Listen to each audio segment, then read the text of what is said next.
Let's do the Pledge of Allegiance, please. Rise.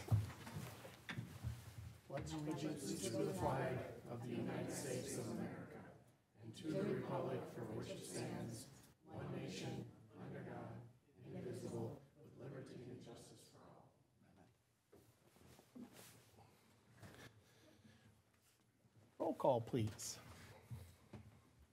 Councilmember Cole is absent. Councilmember Schwer? Here. Councilmember Wong? Here. Councilmember Nordby? Here. Mayor Monge? So, all right, I got my stool ready. Can I get a motion to adopt the agenda, please? So move, Your Honor. So move, Councilmember Schwer. Second. Second, Councilmember Wong. All those in favor say aye. Aye. All right, thank you. All right, first up, presentation. Please, presentation tonight is from the Silver Lake Improvement Association. We have the President, Paul Nichols, here to discuss. Welcome, Paul. Welcome. Hello, Mayor and council members and others. How's everyone doing? Good. Good. Thanks for coming. Let's see here. I'm going to try to share the screen.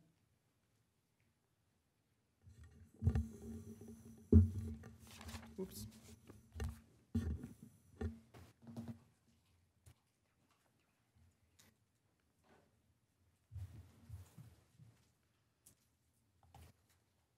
There we go. All right. Yeah, thanks for having me here today. I'm Paul Nickel. I'm the president of our Silver Lake Improvement Association. And I'm here tonight to cover a few things. First, to recognize the city of North St. Paul for the great partnership that we've had with our Silver Lake Improvement Association over the last several years. Secondly, just to give an update on our main topic is going to be around the aquatic invasive species that we've seen, a significant outbreak of a hybrid milfoil, kind of an update on that, and then our plans. And then lastly, get the support from you guys, and also hopefully we can get a monetary contribution from City of North St. Paul.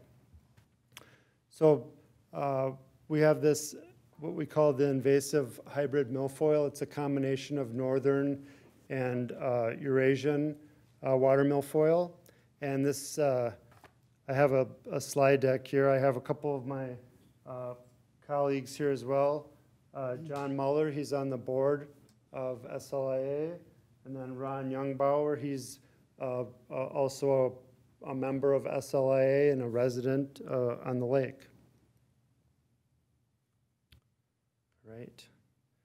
Okay, so SLIA was formed in 2005, and I've been a part of it since around 2009 when I moved to the area. And I actually grew up not too far from the lake, so kind of great to be back here. And so I've been involved with this for several years, and I'm happy to say that we've made a really nice improvement in the quality of the lake. We've brought back a lot of the native plants, and the water clarity has gotten a lot better over the last 5 to 10 years. Some years it gets a little bit worse and some years better, but overall our trajectory is good when it comes to the native plants and the clarity of the lake. So over the last several years, what we've been able to do is a little bit of a limited treatment of those invasive weeds, the weeds that we don't want to have around.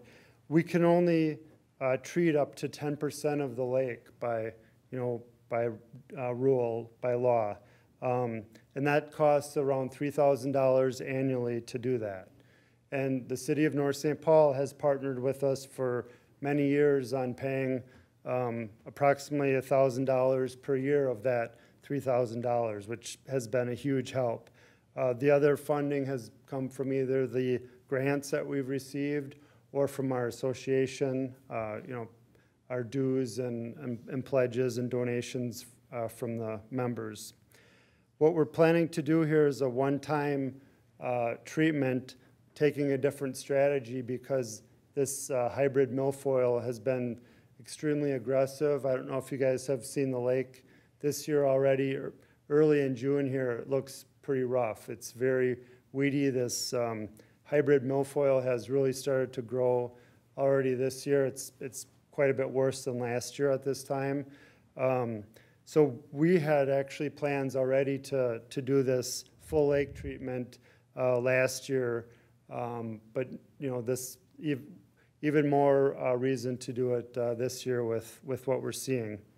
So we think this full lake treatment will last us about 3 years, whereas typically these 10% treatments, they maybe last a year, and then the next year we kind of have the same issue. So they're effective for kind of that summer, that fall, but then the next year we see that build back up again. We think this will last maybe 2 to 3 years to keep that full lake weed free for the invasive species. I'm going to skip some of this, but why do we need a full lake treatment? Really, because this milfoil is very aggressive. The 10% is just not an effective treatment, and we want to use our funds for something that's a lot more effective, which will be this fluoridone treatment for the control of this AIS. The one downside, of course, is the expense. It's going to cost up to around $20,000, and what we're doing is we're trying to raise that money through multiple means. One is we have a $1,500 grant from the DNR. Two, we've already gotten about $3,000 from SLAA membership dues and contributions, and then we're doing a lot of additional sponsorships and fundraising. So just want to go off the list. We have North St. Paul businesses. Ron pitched this to the North St. Paul businesses, and we got a lot of excitement from them. So far, we haven't received, I don't think, any money yet, but we have a lot of excitement. We're planning to go door to door to all the lakeshore owners. Of course, they have a big stake in this as well, right? We've had wine tasting events in the past, and we're going to have that again this year. Maybe we'll add one of those events. On Friday nights for the city of North St. Paul, we have the history cruisers, and also one of our board members has a concession stand there, and we're going to be posting information there to try to get additional funding. We have the Max Give Back event. I'll be passing one of those to each of you guys. That'll be on June 26th, I believe. Great. And they're going to donate 30% of all food and beverage sales to this cause, which is awesome. My request is to receive $5,000 from the city of North St. Paul. And then I'm also going to go to the city of Maplewood and city of Oakdale and ask for, they don't have as much, property, and they don't, own as much of the lake, for lack of better terminology. So I'm going to ask them for $2,500 each from both Maplewood and Oakdale. Probably plan to do that here later in June or into July. And then this is just kind of an additional thing that we're trying to do just to get some, notoriety for the small businesses, especially that are willing to do the sponsorship, to try to help their businesses as well. And one other thing I was going to pull up here. Let me see if I can. This is a little bit difficult to read, but how do I do this? Maybe I'll skip that because I don't see that coming up. But we have a flyer as well. I sent that to you guys, a flyer that kind of has all of this information on one slide, and a little bit of history and background in our plans. So yeah, that's what I had for today. And any questions from you guys? Ron. If I could add a couple of things. Sure. Come on up. Yeah, please approach. Hi, I'm Ron Youngbauer. I'm Lake resident here in town, been here about 5 years. Thank you for your time tonight. So it's really a grassroots operation that we have going here. You can see the QR code there on the little flyer. And what that's all about is one of the young folks in the neighborhood said, hey, I'm not quite that young, but he said, you know, when people are down at the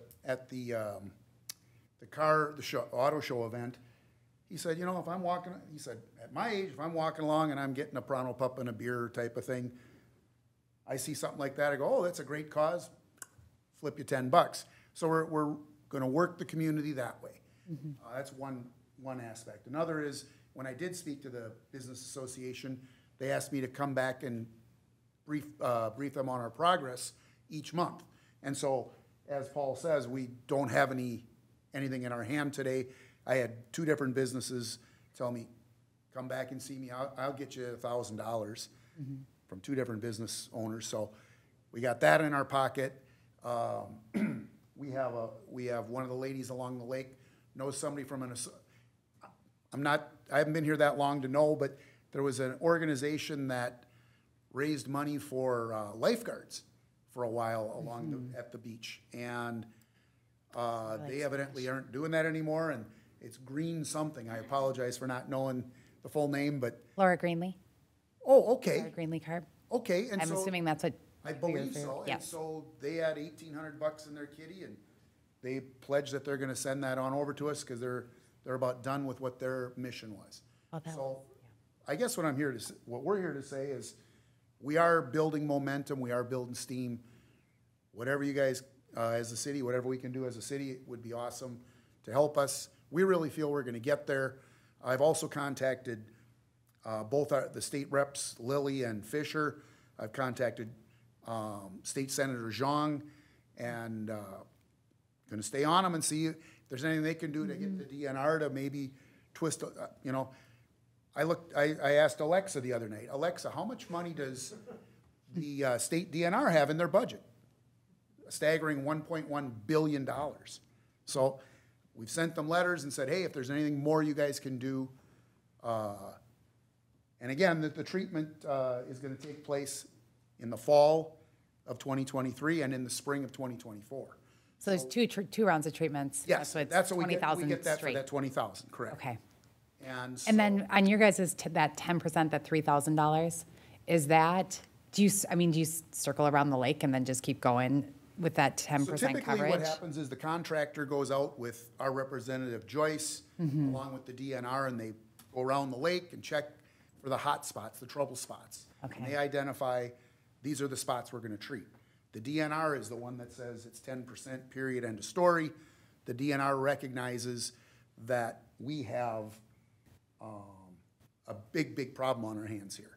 And they recognize that if we don't do something about this, we could darn near walk across the bay next year on this stuff. It's thick, it's nasty, it's coming fast. From that perspective, we really need to get after this. So the DNR gave us this variance, this 1-year waiver to get this done. The DNR has all kinds of backup information. I'm sure Paul has it. We won't bore you with it tonight, but if anybody was really interested, we could give you that. It shows the lakes in the metro area that have had this, that this treatment takes it from 60, 70% coverage down to 0 to 1 Fantastic. by doing this fall and spring program. So that's why we're following that. Bar Engineering happens to be involved, along with the contractor, along with the DNR. So there's a lot of effort and energy that's gone into this. There's a lot of expertise on our side. So we really want to save the jewel of North, what we call, we coined it the jewel of North St. Paul. And really, when you look at all your neighbors and constituents and friends that are out there on that lake, we can't afford to let that thing go. So, other questions, other thoughts from anyone? I have a quick question for you. Is the milfoil what you're fighting every year for the most part? That coming back, or is there other invasive Eurasian species? milfoil has, now John's an expert because he's been here 68 years on the lake. The two most invasive plants that we have are the Eurasian milfoil and curly leaf pondweed. Gotcha. Now, we're treating those, and like Ron says, every year that we survey the lake and hit hotspots. But with this hybrid, it's so invasive and so spread so quickly. It's a whole different animal. It covers the lake.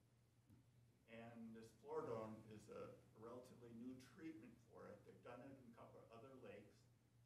And with the success Ron says, I mean, from almost a total coverage down to 0 to 1%. After a couple of years even, it's been at 0. And I don't think they have any really long-term results of how good it is, but they know that, one of the lakes after 2 years, it was still at 0. So There's very effective. There's 30-some homes on the lake, and in addition, so what that is what we've been speaking to tonight is offshore treatment, which is what our group SLIA is involved in. That's the middle of the lake, if you will. Each individual homeowner has the option or ability to treat 50 wide by 50 deep in front of your spot for these different things, which many of us already do at our own expense through the contractor. I'd tell you that I spent $980 last year out of my pocket, and I intend to pledge half of that to this program this year because we're still treating for that and other things in front of our homes right now. Sure. So we're coming to you saying we've got skin in the game, every one of us, many of us, and we're going to get out and knock on doors. I suggest we get on a pontoon and go out and walk up to everybody's dock and hand them a flyer and see what they'll do. So, because I think there's some folks even on the lake that kind of poo-poo this, and they're not going to, I mean, if any of you own that property, you don't want to see your property go, like, the value take a big dive. We don't own the property, but I'll tell you what, my kids like to swim there. Yeah. So, Exactly. Exactly. Thank you. So, And people like to kayak. They yes. normally go from the south end of the lake, and yes. it's getting so thick, you get stuck in Okay. your kayak trying to kayak, or if you're standing up doing the water board. Sure, the paddle boarding. Yeah, the paddle boarding. Okay. It's rough. I'd tell you, if I go putt around on my pontoon for 10 minutes, I've got to drop it into reverse 3 times to knock that stuff off so I can keep Okay. going. It's really getting rough. So we've probably taken more time than we should have, but No, Thank you. That's helpful. we wanted to make sure we answered any of your thoughts and questions. So. Back Thank to you. Paul, or are we all good? Maybe just a couple more notes here. I don't remember if that was in the presentation. I should have not skipped over it, but I do too. this, one of the things that might be coming to mind is the safety of this, Floridone. And I don't think I have it in this presentation, but this has been proven to be, very safe for, animals, wildlife, people to swim and to be around. It's going to be in the lake at such a low dosage that it will have no effect at all on anything. No negative impacts. And let's see, I think there was one other thing, but, I wanted to pass out, make sure that you guys all have the, Max. kind of come up to the. Oh, you go right ahead. We're going to ask questions, so Councilmember Wong has one. Yeah, I'm just wondering, and excuse me if I missed this, but what is the source of this year's, particularly this year's, substantial growth of milfoil? You want to stand up at the, I just want so to we make can sure. hear you. People at home can't hear. It's showing up in the lake just in the last couple of years. And how it got in the lake, probably a boat from some other lake or something. But it's new to this lake, and the treatments for other milfoil don't work on this, so it needs this And special. it's been spreading like wildfire over the last 2 years. Over the last 2 years, it has really spread. Is it choking out the the regulars? Oh, what would you call that? The Yes. Just the native. native, thank you, because they have native plants. Okay. Not to mention, this is at the top of the chain, okay? So Oh, Silver Lake, we're also involved with the watershed district. And the watershed district is all the bodies of water that run from here down to the St. Croix River.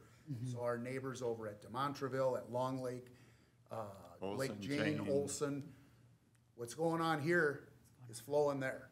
And they've been treated, though. DeMontreville is just now treating. Is now treated, okay, I don't know about the others yet. okay. But so what's happening here is gonna certainly knock on their door, whether a boat brings it in or not. We'd also like to say that we'd like to figure, there's already a sign over at the boat landing.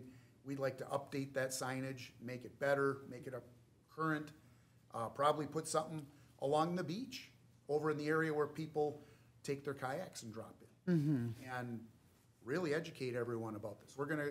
Dorothy Park is where they keep Dorothy Park, where they keep the. Yes. Yes, thank you. We're gonna go and put up flyers at any business on Main Street that's gonna let us, and we're gonna keep this going.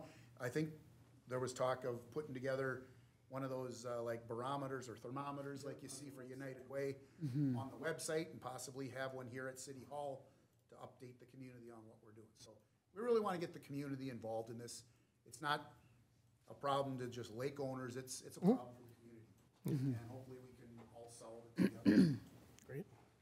Yes, I appreciate, I've been to some of the meetings, and the energy you guys are bringing to this project is great. And it's not trying to, kill weeds to have a pool type of thing. We're trying to keep the native, which is your filter, which is your built-in filter, to keep the lakes clean. And if we can get rid of that, we have, like you said, maybe 3 years. So we've been doing $1,000 for the last, every year. So that would be, a sustainable plus going forward with it. So I really want to thank everybody, because everybody uses that lake. Yet you go down there Memorial Weekend, people swimming, and it's definitely an asset to our community for everybody. So thank you all for doing this. It's really appreciate it. Do you have a question? You? I don't have enough. Okay, make sure. How are you over there, bud? Good. All right, we good? All right, what do you want to do? Yep. So 4 resolution, is there an amount? Yeah, he said 5. 5 is good? 5,000. Okay. Can I have a motion for a resolution for $5,000 for the Silver Lake Fund? So moved, Your Honor. So move, Councilmember Sweers. Second? Second. Councilmember Wong. All those in favor say aye. Aye. Aye. Thank you. Thank you. very Appreciate it, much. everyone. Thank you. Appreciate it. Yeah, we appreciate everything you're doing. All right. Thanks, you too. Thank you. Appreciate it. Consent agenda. That's next. All right, that's me. Thank you, sir. Thank you, Your Honor. Consent agenda. First up, May 16th, 2023 workshop minutes. May 16th, 2023 regular meeting minutes. General claims of $1,933,216. HRA claims of $15,506.44. EDA claims of $891.05. Approved tobacco licenses. Liquor license renewals for 2024. Application request for Newman's Bar and Grill for temporary extension of their on-sale liquor license to include a portion of their paved parking area located at 2531 7th Avenue East on Saturday, September 16th, 2023. New license approval on sale and Sunday liquor license for South Eats Asian Cuisine located at 2086 11th Avenue East. New license approval on sale Sunday liquor license on sale wine license for Everett Ventures and Company, DBA The Den, is located at 2544 7th Avenue East. Building permit report for April of 2023. Resolution accepting donations. Special event permit for the Sentinel, June 2nd to August 25th.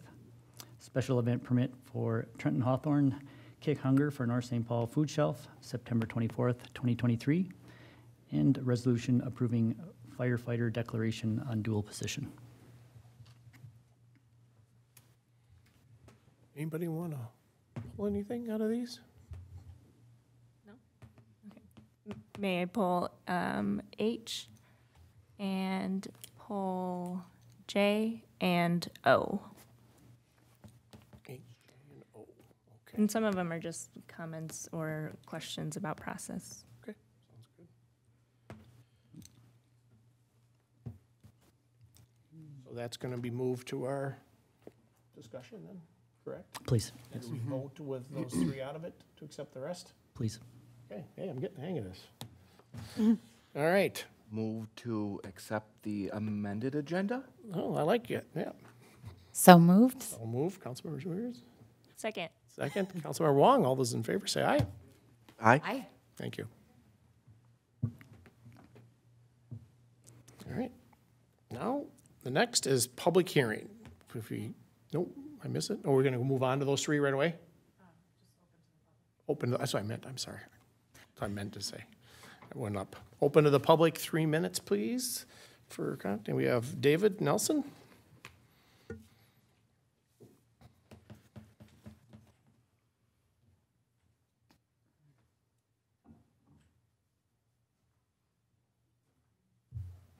Welcome, good to see you again.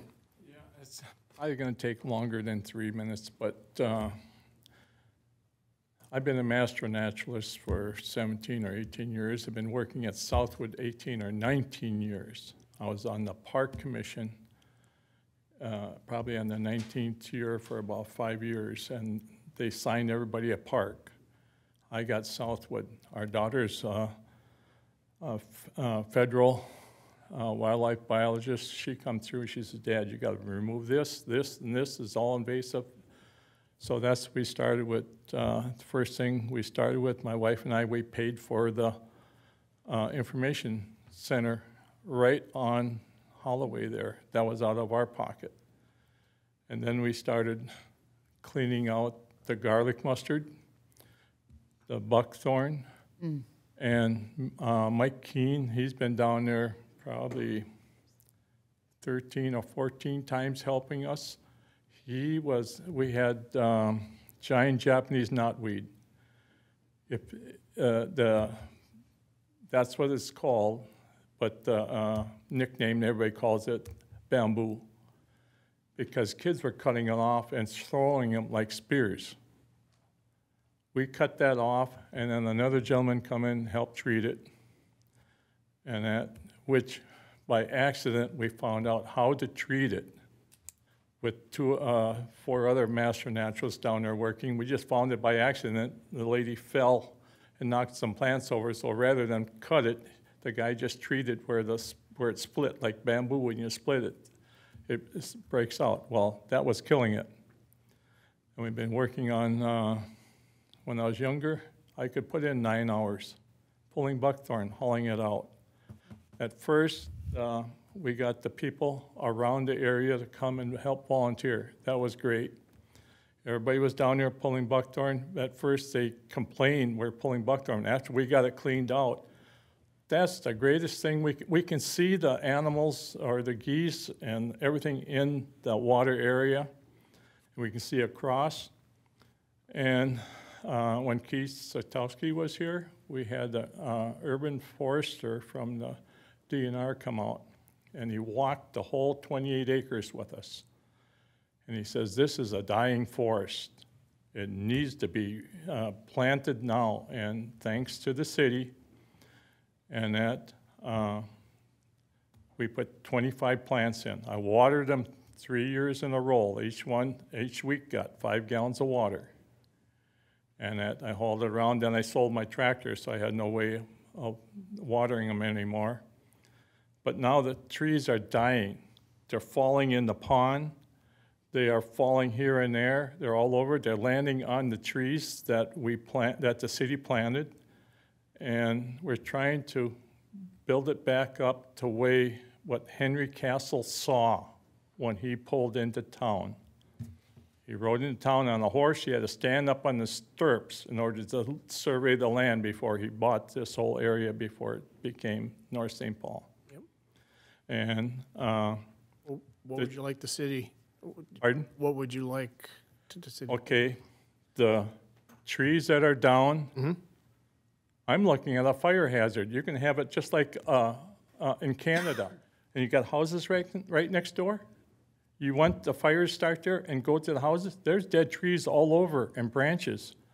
The stuff needs to be cleaned out. I can't, my wife and I go down there, we pull invasive plants. I can only work an hour a day now. I can't work 9 or 10-hour days. So we can we get the Public Works to take a look and see where we're at on that? Be able to remove, there's a lot of it from the snow, because I know we lost a lot of the trees because of that. Yeah, well, a lot of them are dead, and they're leaning in the water, and it's a fire hazard. Okay, well, we'll get them out there. Yeah, For but sure. I mean. We appreciate everything you've done over the years for there, for sure. Yeah, And there's- I know it's hard to do now as you get a little older, so we Yeah, appreciate it. 77, I Yep. can't work like I used to. Well, we'll get on it and we'll take a look and, for that. Thanks for bringing it up. Yeah, and, well, just one other thing. Sure. The turtle signs, I went to the DNR. They donated the turtle signs to start with. The agreement was, when they come here to the meeting, that we were supposed to take them down in the fall and put them up in the spring. When the people see them all winter long, it's nothing new. If you Yeah. take them down and put them up in the spring, oh, there's a new sign. I rescued a turtle today that's the size of a quarter that was out in the middle of Holloway. And we had other turtles that were run over. I took this one and put it by the water because it was just baking in the sun. Are they up right now, the turtle signs? Yeah, they're up now, but Oh, take them down in the fall? they need to be taken Okay. down in the fall. All right, we'll have note of that too. Thank you. Thank you for coming up, appreciate it.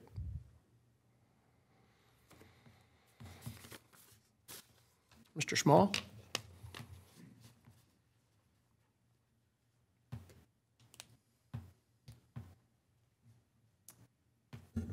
John Schmall, 2750 Chisholm Avenue. Just a note on Saturday's meeting of the PC, Planning Commission.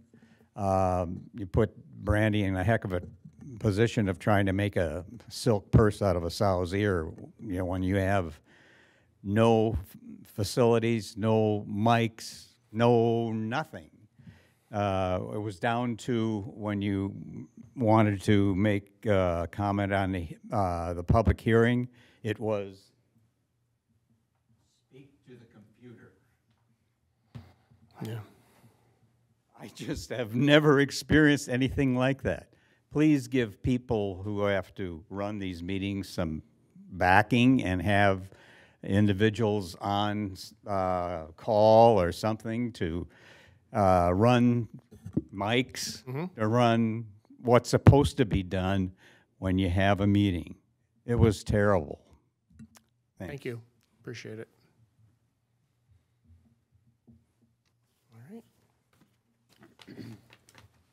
Closing the public meeting? Or public, yeah. Hearing now, public hearings? No public hearings tonight? All right, oh, that's right. Business action items and recommendations? Thank you, Your Honor. First up is consideration of a resolution to approve the flood resiliency plan. And we're going to turn that over to We have Randy. Rebecca Haug from WSB has prepared the report. Good evening, Mayor, City Council. I am trying to share my screen here. I might need some of Brandy's expertise to help me on this.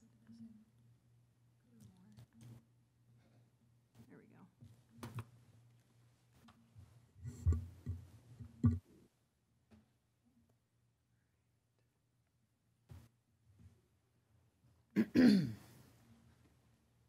All right, sorry about that. I was at the last workshop meeting and went over this, so I will not go as deep as I did last time, but do more of a summary of what this is. As you recall, the City of North St. Paul received grant funding from the Minnesota Pollution Control Agency to study communities within the city that meet the vulnerable population criteria that's identified by the Census Bureau.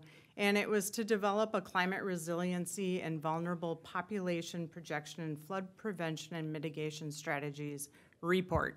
And we have changed that term to be a flood resiliency plan to make it much easier. But it was to provide a plan and framework for the city to use to go forward with determining projects to help with flooding throughout the community and to just get better information. So this is a little bit of the background. I won't bore you with all of this. You can see this, and we've talked about it. what and why do we plan for floods so that we can be prepared. This is the main reason for doing this plan. Why flooding is important. We want to make sure infrastructure, properties, people are safe within our community and manage the stress, be prepared for when flooding comes to the community. So how do you plan? We looked at the land use planning maps, we looked at storm sewer maps, studied everything, modeled everything, projected what areas would be impacted by flooding. As I said at the workshop, we worked very closely with Ramsey Washington Watershed District. They were a great partner with us as we went through this. Again, this helps to minimize damages in the future from flooding, having this work done. We also went over what homeowners can do to help with flooding. Here's a list of some of the things that Ramsey Washington Watershed District puts out to the communities. They also have grants for people to do projects on their property, as well as a lot of programs and things that can be done. The plan itself, we did a deep dive into the city's demographics, which is how we determined where the focus areas are, which are highlighted in this map by these yellow dots.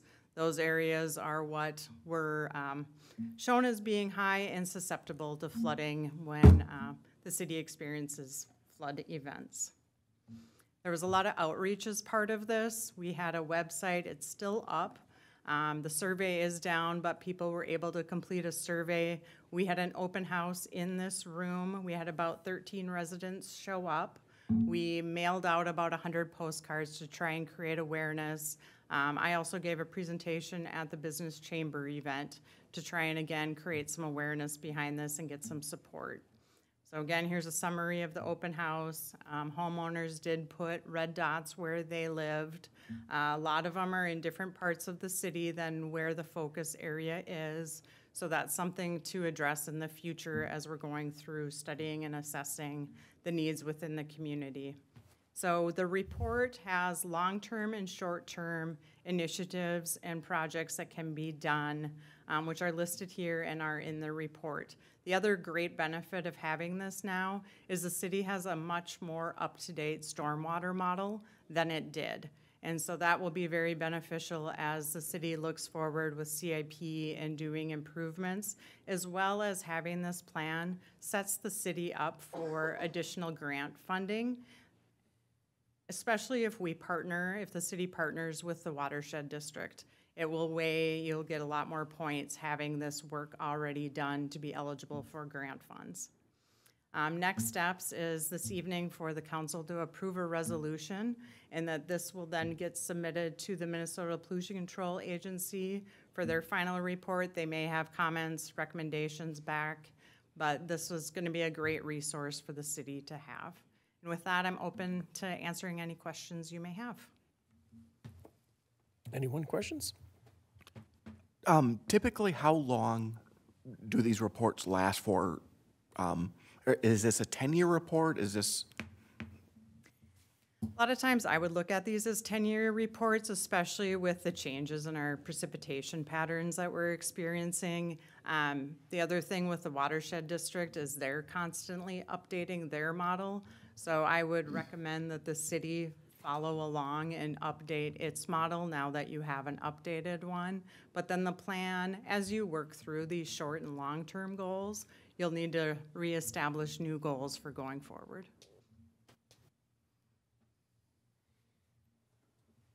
Any more questions? All right. Move on to resolution then. Prove it. Please. Yep. So anybody gonna? So moved, Your Honor. So move, Councilmember Wong. Second. Second, Councilmember Norby. All those in favor say aye.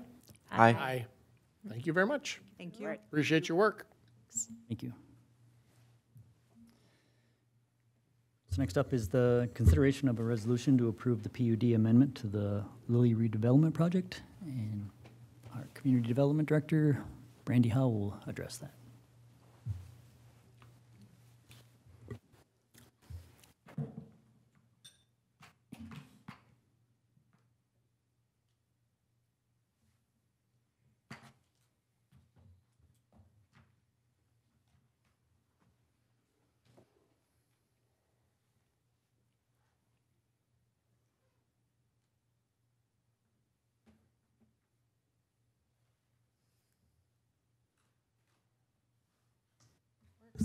Hallelujah. Okay. This presentation addresses the next two agenda items, the planned unit development amendment and the comprehensive plan amendment. So as you know, Jim Laval of TJL Development received PUD approval in October of 2022 to redevelop a 3/4 acre site at the corner of Helen Street and 7th Avenue. Back last fall, the project was approved as a mixed-use building with 75 market-rate apartments, 7 live-work units, and 1,575 square feet of commercial area. That development team has been working over the past 9 months to secure funding for the project, but unfortunately, high interest rates and high construction costs have caused the developer to have to adjust the design to make it a financially feasible project. So the modified project requires a PUD amendment as well as a comprehensive plan amendment. So per city ordinance, PUD amendments, they must follow the same process for the initial PUD, which includes a public hearing by the Planning Commission and review and approval by City Council. The public hearing was originally scheduled for June 1st. However, due to some unforeseen emergencies, we were unable to have a quorum. And in order to have that approval or review happen before this meeting, it was rescheduled as a special meeting on Saturday, June 3rd. The developer and his architect have been adjusting the building design to reduce the project costs. That is one of the reasons for the PUD amendment. He's also been working to secure financing based on that current market situation that we're in. The proposed PUD would modify the mix, the use mix in the building by eliminating the dedicated commercial space and changing that instead to first floor live-work units. That change increases the overall residential unit count from 82 to 84, and that is the trigger of the comp plan amendment. The plan also modifies the parking lot by reducing the total overall stall count from 93 to 91. That was actually a requirement in the original approval resolution to make the parking lot ADA compliant. And finally, the building design was modified slightly as will be discussed in the following slides. Collectively, the proposed adjustments were deemed substantial enough by planning staff to require an amendment to the approved PUD. I went through a lot of different design slides with the Planning Commission, and they all agreed that the development team has retained the initial design intent of the building. So this is kind of a close-up of the first floor. So the design's slightly modified in response to the elimination of the commercial space. The mezzanine and the taller ceilings, they're no longer necessary, and thus the overall building height has been reduced from about 58 feet down to 50 feet. And like I said, the Planning Commission reviewed the design modifications, and they agreed that the intended aesthetic has been retained while value engineering the project. So in the Planning Commission meeting, the question was brought up about the eligibility of the PUD. And per the ordinance, the project must meet one of the following to be eligible. It has to have a site with multiple buildings on it, multiple principal buildings, or it must be a multi-use structure with more than one principal use. The building as proposed meets that eligibility requirement. It will contain 2 principal uses, the multifamily dwelling units and then the live-work units. I'll also note that the proposed project as amended remains consistent with the comprehensive plan and the intent of the downtown mixed-use district. The project creates the high-density residential that was envisioned per the comprehensive plan. It will also help spur commercial development activity in the existing vacant spaces downtown. Additionally, in designing the building, the developer and architect consulted with the community in a public forum on the aesthetic of the building, and that was inspired by our community's manufacturing history. And they also intend to integrate a historic mural on the western side of the building. The project still meets 3 public benefit options per the ordinance. It provides a mix of housing units, and it's consistent with the city's overall housing goals. As mentioned, the increased density in the downtown will help generate demand for retail and commercial opportunities. The project provides for public improvement, such as sidewalk and other infrastructure associated with the 7th Avenue project, and that serves the area beyond the project boundaries. And additionally, the building will provide significant tax space by redeveloping an underutilized site in the corner of downtown. There was also some discussion about the elimination of the dedicated commercial space. So staff would like to provide some clarification on the function of the live-work component of that building.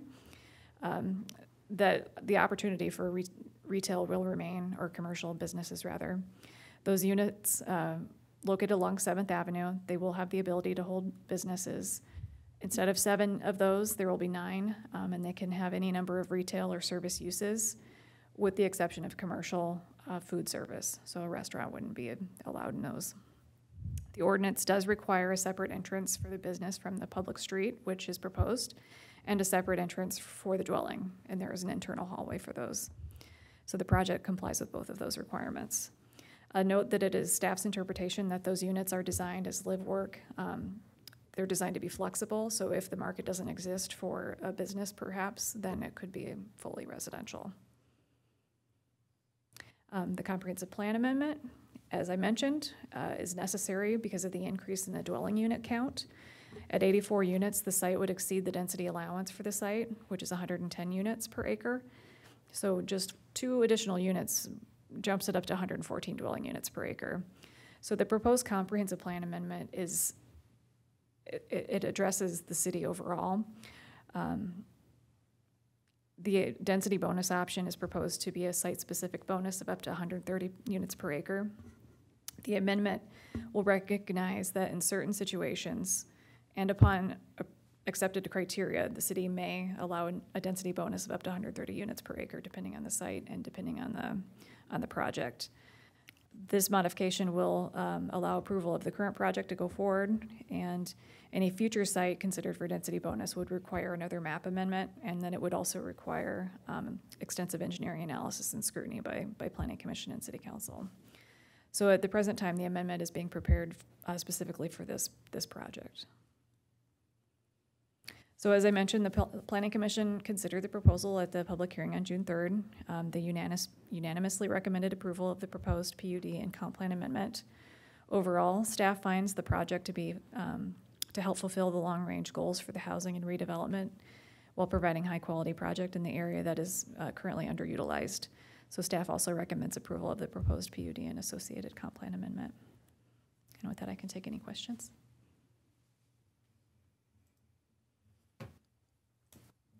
Questions, anyone? In the original open houses and public forums, I'm not aware of what was presented to the public. Do you believe that live-work units were adequately described to the public in those public forums when they were giving comments about the buildings as a possibility? The live-work units were always considered a piece of the project. It was part of the original approval. There was always going to be 7 of them. And I recall there was discussion at that, I don't remember when, but I remember saying myself that this is considered to be flexible use, that if there isn't a market potential for those, then residential would be a flexibility that the city would allow as part of the PUD approval. What is the measurements for the live work? Is it going to be built to suit that person, so they might have a bigger upfront, or are they all the same as far as the part of the work? I think it would be helpful for the development team to answer that, but the conceptual layout has the individual units demarcated by different sizes. I'm not entirely sure what the square footage is. Could you address that?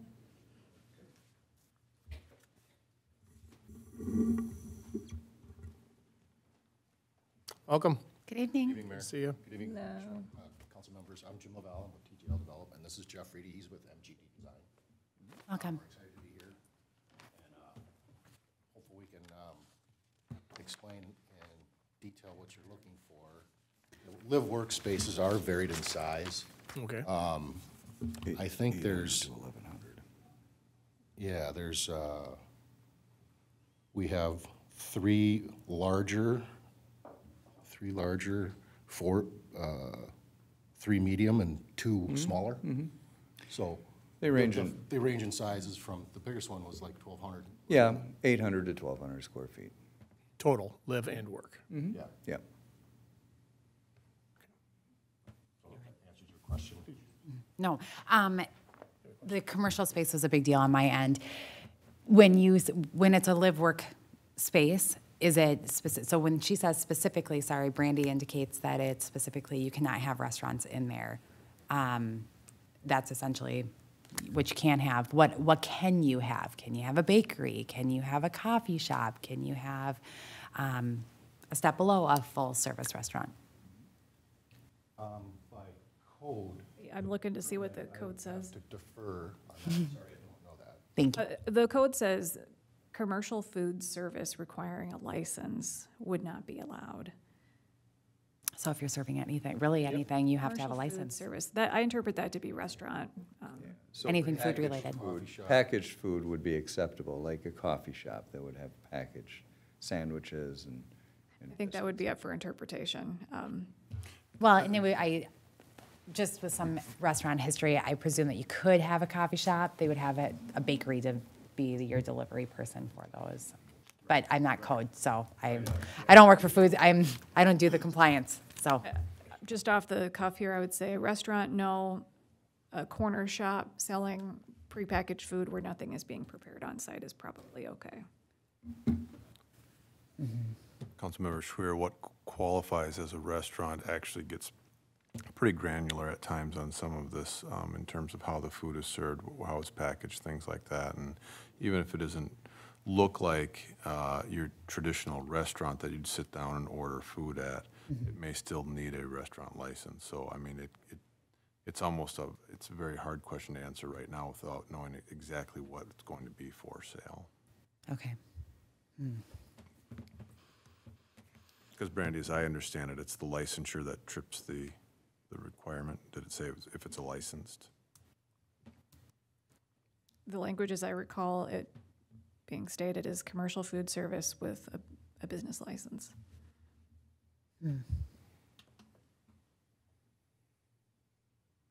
Or requiring a business license. So we have 3 council members that are brand new since this project started. So we don't know what the back end, what happened to get us to the point we're in now as far as, just kind of understanding the commercial part of it. I know when I was out doing campaigning, it was a big thing of having, buildings downtown that do have some kind of a commercial, as far as having restaurants and things and then living above it, so. Maybe I could give a little more context to where we started and how we landed. That would be awesome. That'd be great. I appreciate that. I thought we did, with the city's assistance, there's been a lot of community participation, what was proposed, what was approved. We had Jeff and his team went with this historian group, and it was a great path to where we landed. And then we went from that to financing and construction and all that fun stuff. And in between, what I did is I engaged with 3 different commercial real estate firms that specialize in retail real estate to help me with this retail space and what we do with it and what's the best way to go with it. And I don't mean to be negative to the community at all, but 2 of them said, you shouldn't do it. And the third said, why would the city want it if they're going to cannibalize the possibility of these vacant storefronts to get rejuvenated again? And then the third component of that, just from the brokerage community, is we'll have to charge $25 to $30 a foot. Your neighbors are going to charge $15 a foot. I don't know the viability of it.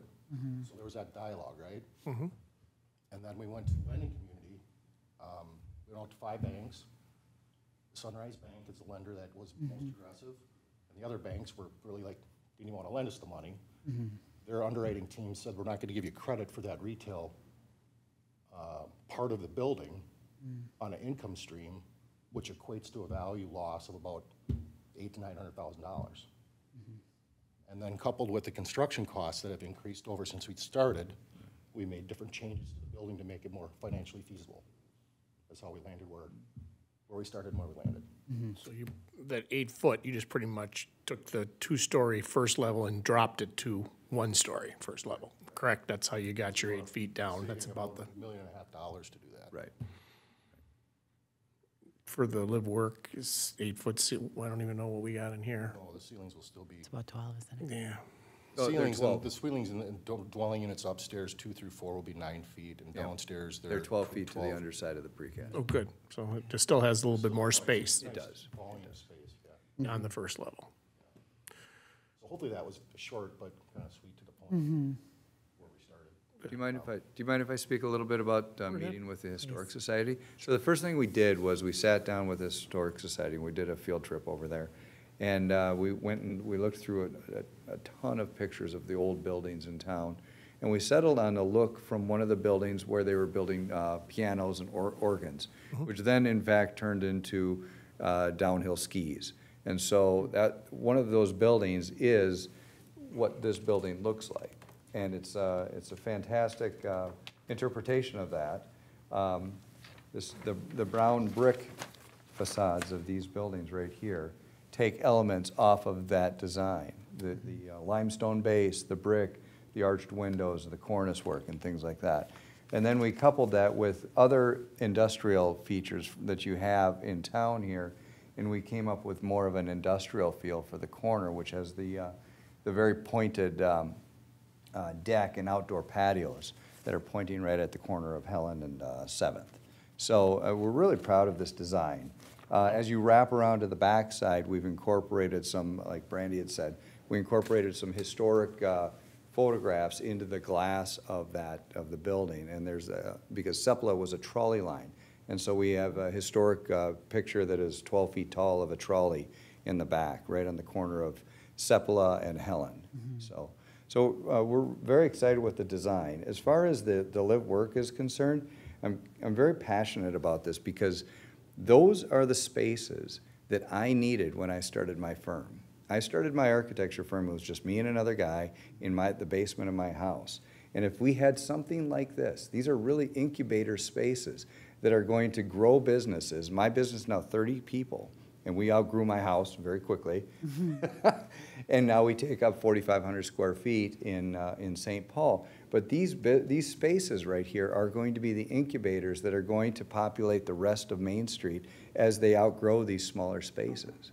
So I really believe in this concept, and I think this is a good space for you guys to grow businesses and provide opportunities for young people in your community to start businesses right here, and then they can grow out into the bigger spaces that need to be populated in downtown. It could be like a small jeweler, it could be a real estate professional, it could be an attorney, it could be an accountant starting out. Many different types of uses that they're. Yeah. Anybody. I'm 20 out of college and I'm going to start something new. Someone could be selling art. It could be a lot of creative things that drives. Exactly. Anybody who's dumb enough to start their own business. This one right here, and just think that they can do it better than the last time. And so I would really encourage you guys to think about those live work units. I think that's a really neat idea. I think the building is beautiful. You couldn't have made it nicer. Well, thanks. The only thing is that retail element that we've been talking to people about, and that was kind of people, well, okay, we can have people downtown as long as there's a retail part of it. So that is where it becomes us trying to just figure out how that works with everybody, because we didn't have much time to absorb this as far as the public with this, so there was some concern that was coming about with it. So, so live work and necessarily don't have to live there. They can just have the front part and then have it as the lounge or a kitchen area for themselves with their bathrooms in the back of their store. Exactly. So it's not. I think of Grand Avenue in St. Paul, where you have jewelry shops, bridal shops, you have ice cream shops, you have dessert shops, boom, boom, boom. And they're all in these old homes that are really incubators. They're very similar to this concept here. This is just better because it's right on the main street with a pylon sign or a little blade sign out there that says, "I've hung my shingle." Plus there's convenient parking. People can pull right up in front of the buildings. It's brilliant, yeah. I think, I don't see us losing retail. I see us having more retail here. And they're just going to be smaller, and they're going to be incubators, and you're going to grow businesses. So, I saw the beautiful building over on Selby. You guys did. Thank you for the invitation again. Is there any retail, or what is the main level of that building on Selby? Is it shops? I can't remember. Is it just all living? a building, we just finished a building, and thank you for your compliment. It's addressed 594 Selby Avenue, and it's called the Avondale. We opened for first residents on April 27th. It's a 5-story building that's got 91 dwelling units. You drive into the building off of Selby, and it's a hidden parking garage behind it. And the front of house is just front of house dedicated to the apartments. There's fitness on one end. Okay. And then there's different seating notes, fireplaces and stuff, a management office, a package room, mailboxes on just on. Okay. Right next to that is there are mixed-use buildings right next to that. A 3-story building that's got a little bit of retail, another 3-story building right next to retail. And you're not changing the patio at all in our building, the one you're talking about now? That's still the outdoor? Nothing's changed in there? We went through several we went through and we really, I think, really confused the brain. They sent her all these plans, and stuff. We were trying to figure out our numbers. And where we landed is, this building footprint is the same footprint that we received entitlements for last fall. So the underground garage is the same. The second floor amenity deck, which is gonna be a great deck, we're able to keep that in. The top floor and amenity. the top floor amenity, and there's a second floor club room as well. Yep. So. For the, The only change is the height of the building is squished, so the facade, as you saw in the slides, has changed a little bit. And then the retail space we're talking about now. and again, I would just like to compliment you guys. It is a beautiful building. I don't think any of us have any concerns about how it looks, or it is beautiful. And I believe my sticking point again is the commercial. For the renting of the live-work units, is there any sort of business permit required to rent these units? Or if you fill out the building and you have people that want to rent these to live in without a business, you would rent to them, correct? That would be the intention, yeah. We would do our best to attract, market. We've got a great marketing team, great leasing team to target and bring activity, as much activity to those dwelling units on first floor, live-work units as a commercial use. And I think we'll do a good job. I can't obviously sit here and promise to you that, all of them are gonna be live-work, or none of them are gonna be. But we will do our best to market it to that target. Is there a time frame that you're gonna look at that? I mean, is there, so much time? Right now, we're at a really great time. Credit committee for Sunrise Bank is tomorrow morning. The appraisal came back low because of some of the stuff Michaela will talk about tonight, but the appraisal needs to get redone. We're hopeful to close on financing this month and start ripping stuff down in July. The contractor, Bauer Design Build, is 13, 14 months. We usually start hard marketing about a year before the building is delivered. So we'll start marketing in the fall. Signage on site and all that stuff. We'll start right away. But all that media stuff, web stuff, is usually about a year out before the building opens. And say you don't have any renters that first year, but then you have people that would like to go in soon after that, you can turn it right back around into a space, rentable space, not livable space. Am I not following this right? You look at me like.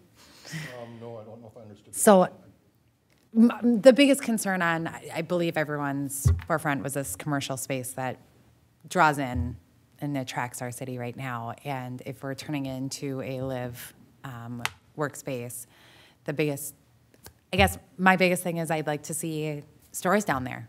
Something that attracts people to come in. We just opened a candy store recently, and there are so many people that were like, this is amazing.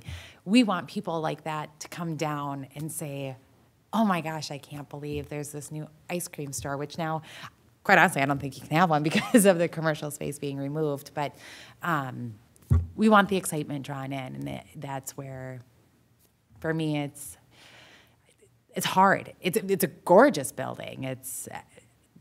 That space holds pretty tight to me. So if you don't have renters right away and you're going to want to turn it into housing, then are you able to flip that if you had renters, or is that just not going to happen? Yeah, the space can get retrofitted back. If a renter comes in and the space rolls over, that's what I didn't. Is that your question? Yeah. Oh, yes, the space can get retrofitted back to whatever tenant has. Oh, yeah, of course. Yeah. Is there any way to rent two and combine them? Or is that not feasible as far as the way the construction of It's the all in building is? timing. It's all in timing. I mean, It's is all that- based I on- mean, if the 2 units right next to each other. Yeah, if somebody decides, you know what, I'm outgrowing, I don't want to leave, I want to be able to do that, you'd be able to retrofit? Oh, of course. For example, if you have a renter for living and a tenant, someone who's looking for storefront, how do you make those decisions? Say that's every single, all 9 of them. That's where Oh, they're if you had competing. competing tenants, applications for those spaces. Do you want to answer that, or you want me to? He's thinking. Competing applications, yeah. These are street frontage units, so the typical renter is going to want to be higher up in the building. I believe that the 4th floor will rent first, and it'll probably rent going down. Maybe the 2nd floor will rent second, closest to the amenity space. The street frontage ones will probably rent last because they're street frontage, but they're basically, they look like retail. So I think that would attract the retail people.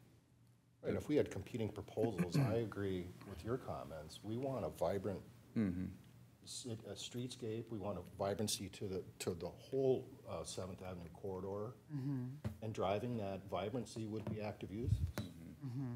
So if there's any inclination that we're going to get an active user, they're going to certainly take preference. From a leasing perspective, again, we can't discriminate. There's fair housing practices and things. You can't discriminate that way, but we can certainly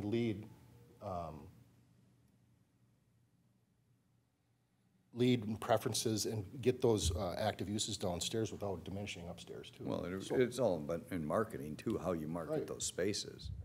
I mean, we're not going to market those spaces to a young family with children. I mean, we're going to market the spaces as more. Just hoping that would be last and be able to, fill up and then at the very end, work on the lower level so we can get a chance to get businesses in there. We prefer the work over the live as far as that area. Right, but these are specific uses here. These are not just your run-of-the-mill Jeff going to get an apartment. These are people that are marketed to people that have businesses or want to start a business. So. And there's one other thing too that just occurred to me. The way the building gets built is you start and you go up, and then it gets finished from the top down. Correct. They don't. So everything that's coming down in the building, so we'll have a whole bunch more time. The last thing that's going to be finished in here is like the front amenity space and these front. Yeah. Whatever happens with this storefront. Yeah. So that'll give us many more months. Correct. To market that to a more retail flavor. Yeah. So if we make it, if it's commercial, then that changes how you build it? Is that, Well, is different rules? So, I mean, if you just say we have 2 at the end, the live work, just combine those 2 and just make it commercial, but then it becomes a whole different for you? Well, yes and no. I mean, all the spaces are going to be separately metered with their own electrical panel. The spaces would be metered with their own gas as applicable. Right. But if you have the one at the end that, Specialty commercial spaces are going to require retail spaces. If it's a larger restaurant, they're going to have venting and shaft requirements that go through the building. Yep. In this particular building, I think we may be able to sidewall those kind of things. We could. So yes and no. I mean, on a retail space, you're going to if you could leave the big space at the end. have a size Yep. space, and you're going to have a guesstimate how big the bathroom is. The plumber's going to stick Sure. the most logical bathroom. Right. Simple things. But we have parking underground, so it's easy to do that. It'll be much easier to do that there than it would be at. But if you leave instead of going 9, go 8 and have the one that's closest to Helen as a bigger space for a more substantial tenant. Helen. Or, towards the end. Towards left. McKnight. Towards a post. Yeah, where your retail space was gonna be, the other side, where your retail space was gonna be, make that a bigger so we can actually get something that's a little bit more substantial. Still keep your ceiling, maybe, to the height, but Well, the ceiling. just make it yeah, double. The ceiling is the ceiling. Exactly. Well, you lowered it now as far as from the original one, so we dropped it 8 feet, so. But have a little bit more of an area to have somebody that's not gonna start and leave right away. I mean, maybe a little bit of a bigger business to be able to take over that end suite bigger than you have your other 7 that are your normal, regular size. Gives us an opportunity to something big. Yeah, along those lines, I'm thinking maybe we could work something here creatively that's kind of maybe down the middle of the road for both of us. Well, that's why we're here, yeah. Yeah. So, for me not to lose the amount of value and create more equity gap with Sunrise Banks, I have to show them that's gonna generate income, which means I have to show them an active use. Well, right now, as presented to you, is 2 residential dwelling units on that, where that retail node is. Okay.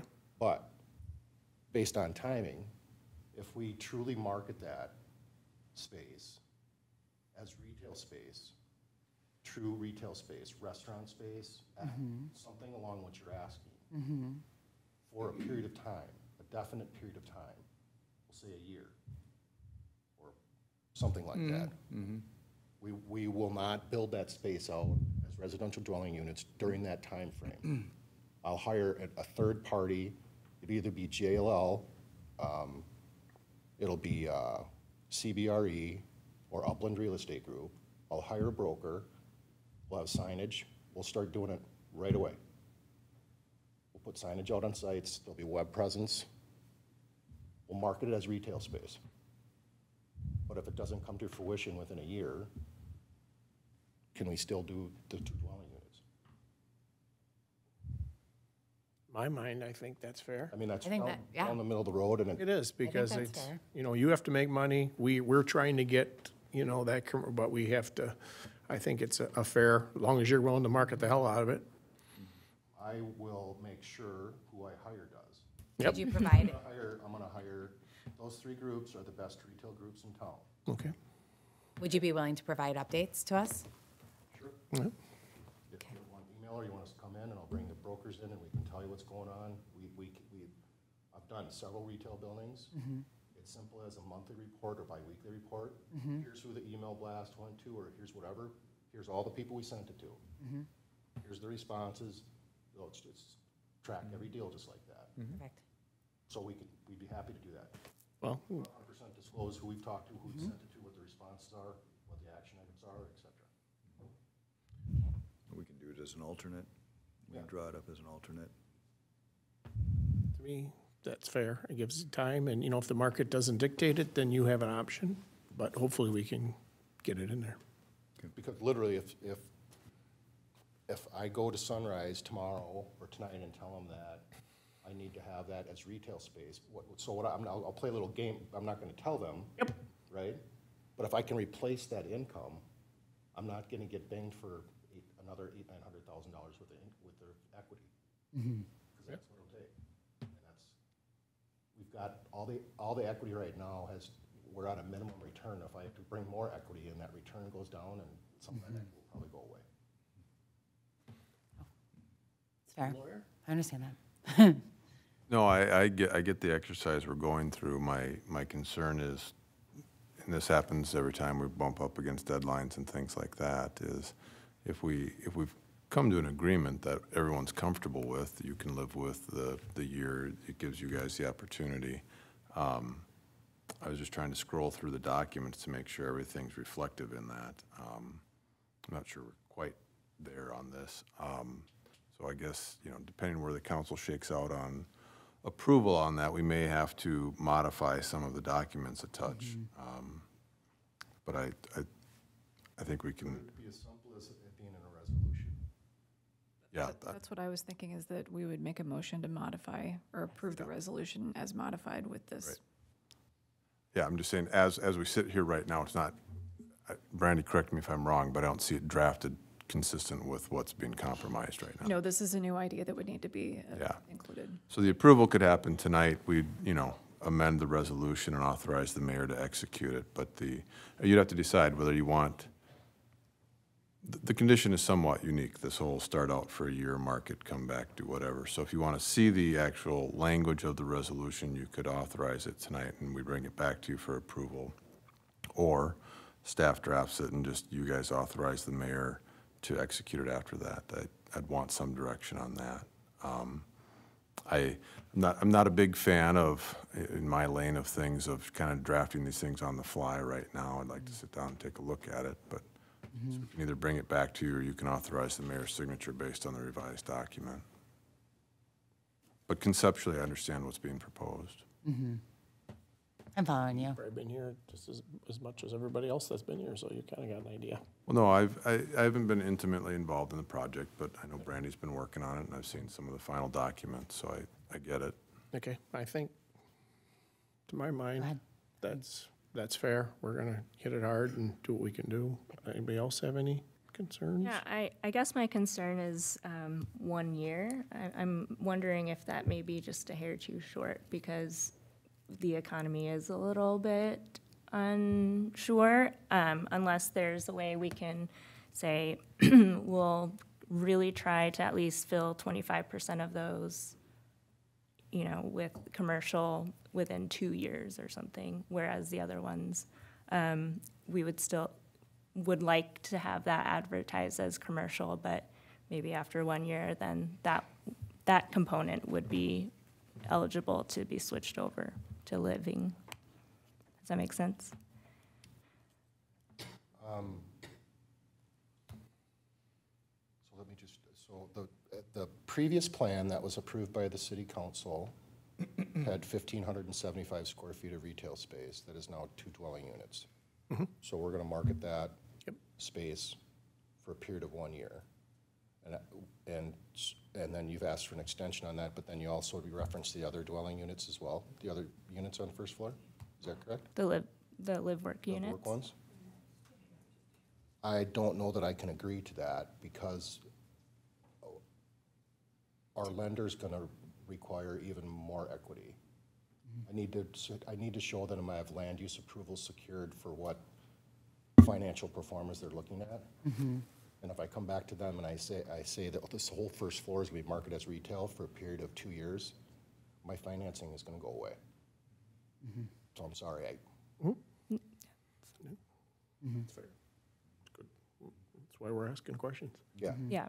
I'd be happy to, but I just,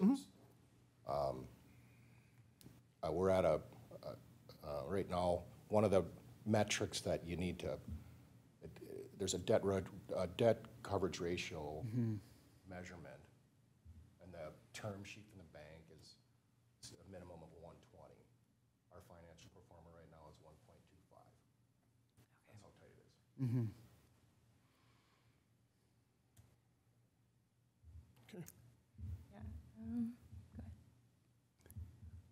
is. I trust them to do their best intention and market this towards commercial like we've asked. Hypothetically, if that fails, are we doing a disservice to the other residents down there? If they have empty first floor units, do we have to allow them to turn them into residential areas?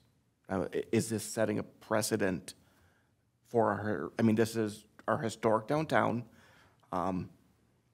Is this setting a precedent or something that we need to be concerned about? Let's hypothetically, I don't want any business to go to, but if one of our current businesses goes out, and those, like say, they put every effort into it, just didn't work, they're now residential units on the first floor, do we have to let the other ones change to a live-work unit or a residential unit on the first floor? I can take a crack at that. So the rather straightforward and simple answer is no, it does not set a precedent, at least in my opinion. I think the analysis, however, that you're walking through is an important one because one of the tenets of government is consistency of actions and treating people and folks in similarly situated situations the same. There's always ways to differentiate and distinguish and say that was then, this is now, things are different with that, things of that nature. So I don't think it's precedential, but to your point, if you have a vision of first floor buildings on that street looking a certain way, you know, there's the creep factor. If you allow it in one, what about the other things of that nature? And so it's the proper thing to analyze and then get yourself comfortable with. You know, the developers come to you and said, here's, the initial plan was to do that. We're still interested in doing it, but we're getting feedback on market conditions. What, you know, the next project that comes down the pipeline, what the market conditions are in 3 years is anyone's bet. I'm not good at forecasting that. So you're not bound by this decision forevermore, but certainly if someone came in with a new application and saw what was being built here and what it looked like, it's a fair question to say, I'd like what they've got. And you need to be able to discuss that, you know, intelligently and say why yes to this and no to another. Mm-hmm. Makes sense. And I even called, talked to one of the owners at the Sentinel building just to kind of discuss with them where we were at with things, and he loves the look of the building. Thinks it's going to be a nice addition to downtown North St. Paul. Commercial, he went through the same thing you did. It went down to, I think he's at 4,800 now where Max is, but just trying to, you know, jockey that. It's always harder to get commercial in there than it is, of course, the residential part of it. But, you know, he thinks it's a good project, but he'd like to still see something, as long as you guys give your best effort and try to do it. We can't force anybody to move in there, but we want to give people an opportunity to be able to, because we went from that size building to that one corner.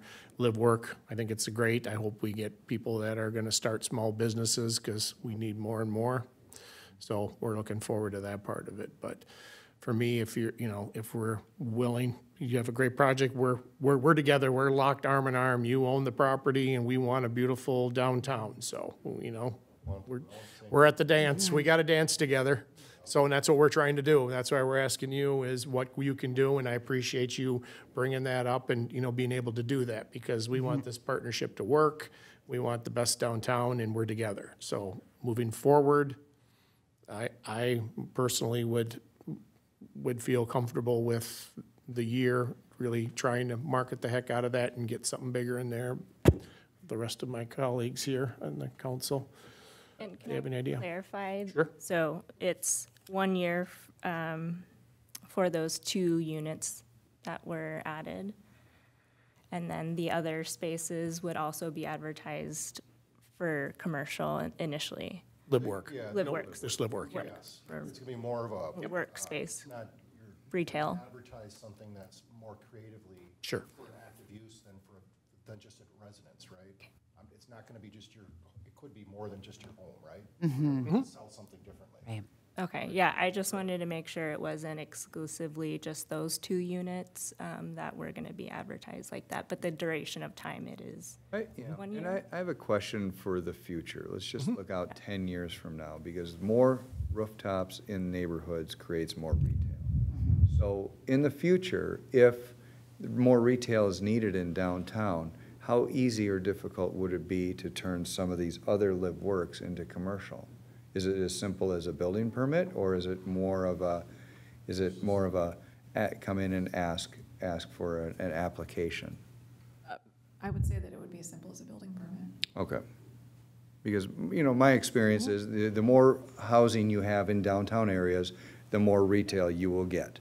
So we're a little bit chicken and the egg here. We're trying to get the housing here so we get more retail, but first you need the housing. And we're doing it the right way, because like you said, instead of building it and they will come, we got them, now we're going to build it. Exactly, That's yeah. exactly what we're trying. And we Yeah. do have some spots in downtown. We have a vacant lot. We have some older places. We have a few lots. So we do have some room to grow as far as the different businesses as well. So more people will be, more shops going up and down the street. Because I've built my entire career on this concept of more housing, denser, providing more retail experiences in walkable communities. And that's exactly what you guys are doing here.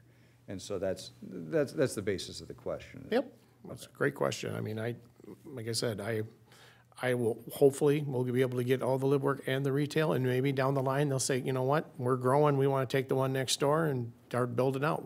That happens in any kind of a building complex. You know, people take over other suites all the time. Yep. Okay. As long as that's there, we'd be able to do that. Anything else? This is one comment for us as council and, you know, you all as partners too, is I think it's going to be really important for us to engage the EDA on this. This is something that is really within their purview to be able to support. And so I would really be much more comfortable if we had their support as well with, you know, whether that be providing incentives to help people move retail in there or something. I think that would help us more than, or, you know, we're going to get to our goal. We're leveraging our resources collectively. Yes. And so. We have a great EDA program. That would be awesome. So Great. I hope we can make that a priority. Yep. More than happy to bring that up. Oh, yeah. That's a good point. I guess the lack of commercial space was kind of a craw for all of us, and I understand they put a lot of work and a lot of effort. I have some concerns about a bottom of the ninth change of strategy. You know, we're hashing something out in 10 minutes. I understand they have deadlines. I understand they put a lot of money and resources into this. I'm just slightly concerned.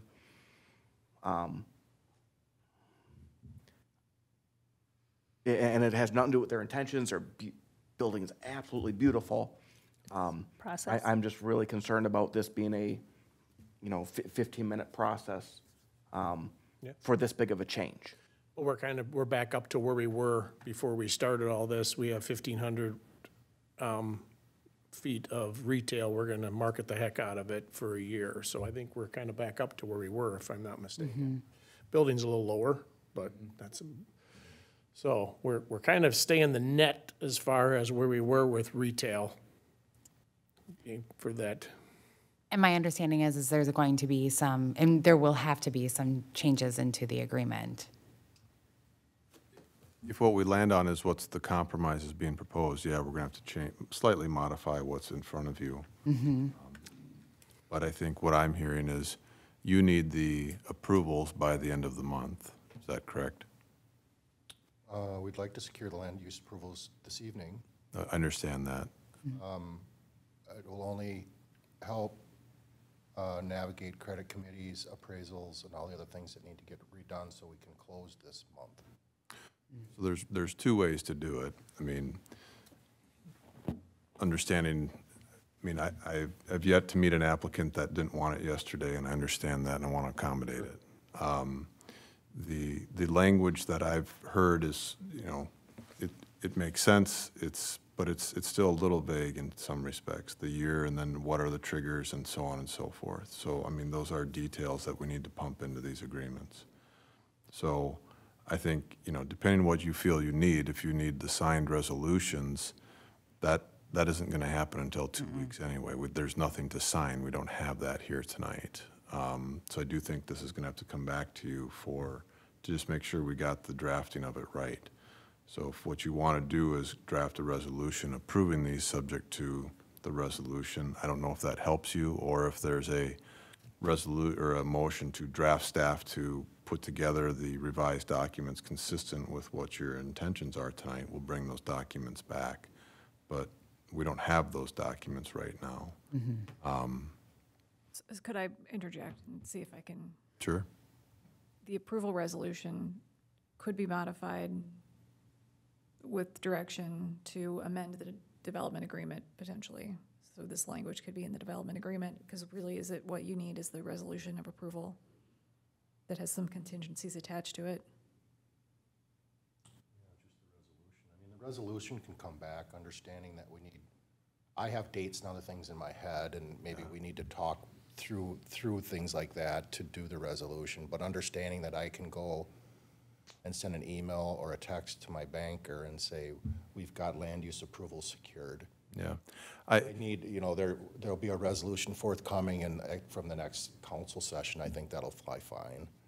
But to Brandy's point, if we modify the resolution, that can be signed, that it's approved. I mean, it's subject, though. We're going to have to modify the development agreement. The terms that we're talking about are going to get put in there. And so if your lender's comfortable with just the resolution without seeing the terms in the development contract, we can probably have that accomplished this week, but my experience has been they Don't also wanna want see to take it a peek at the conditions. Yeah.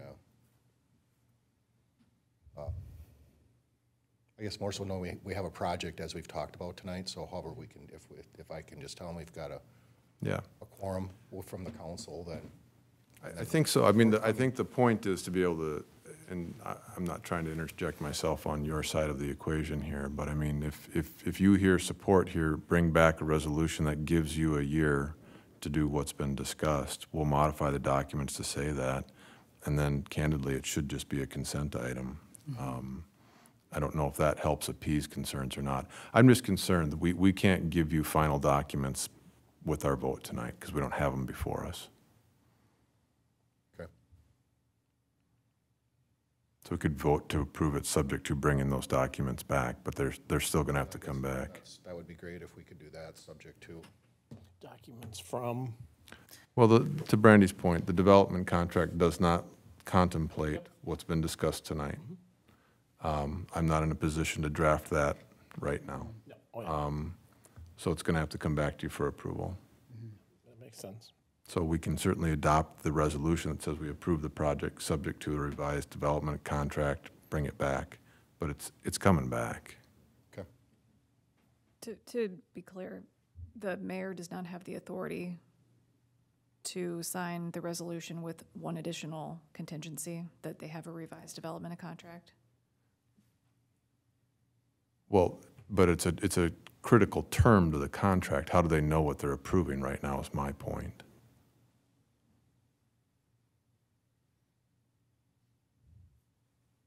So, I mean, this is a condition that's been negotiated during a city council meeting with direct council input. It's conceptually, I get what you're at, but we have to put some detail on that. Sure. That detail, in my opinion, is not before you. So, yes, I have done contingencies when we're cleaning up legal descriptions, cleaning up some other things, little pots and pans type stuff, but not on something like this, no. So the resolution approving the PUD plus the development agreement would be next council meeting Yes, as a consent agenda, both of those items. in my opinion. Okay. That's acceptable. When is that? Of June, 20th. 20th of June. 2 weeks. Yep. 20th. So I guess what I was trying to get you is, if we've got 3 votes here to give you the concession that you're looking for, then this is a go. I don't know if in the next 2 weeks you need to make some representation to your lending. Look, spoke to the city. Here's the existing documents that were before them. What we've agreed to is to, however you choose to present that. If there's something we can do tonight to help appease your lending, then I'd like to help fashion that. If it's no, just let me know when we've got the final documents. That's probably going to be 2 weeks. So I was trying to get us to is there something soft we can give you tonight to help with your lending? Thank you. Thank you very much for that. So if it's on consent next week, there won't even be a vote tonight. Is that correct? Or next cycle, excuse me. What I would be looking for a vote to just clean things up from my perspective is we just lay this whole thing over unless there's some reason why we can't till the meeting 2 weeks from now. So it wouldn't be next week, it'd be 2 weeks. So there'll be no action tonight. No action. We bring it back, clean resolutions that reflect the revised development agreement with that new condition, and then it should all be consent. There would be a vote.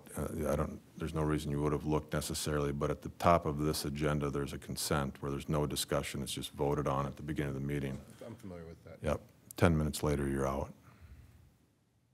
If some opinions change, though, it can be pulled off consent. It can.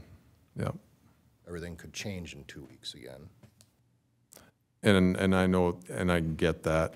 My concern, well, what I'll just straight up tell you is that any vote we made tonight would just be direction anyway. We're not going to approve the project, until we see the development contract. So I have seen votes change like you're discussing, and I understand that concern. I think that any vote tonight directing us to do it is a commitment from those voting that provided the language meets with their intention, then we're good to go. I haven't seen North St. Paul back out of an agreement like that. So you're saying do we vote tonight? Yep, so. We want to work with you. Yeah. We want to work with you. We want to see. Here's my recommendation. You basically, and Michaela, if you need to help on this, do you need final action on any of your things tonight? You do, on the TIF? And that has to be voted on tonight. It can't be laid over for 2 weeks?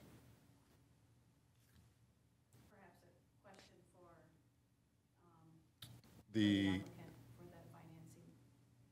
initial TIF documents did not have a minimum assessment agreement contained within it. Sunrise Banks commissioned Albridge appraisals to do the appraisal. They will not consider the value of the TIF without a minimum assessment agreement, minimally. That's approved by the city. Mm-hmm.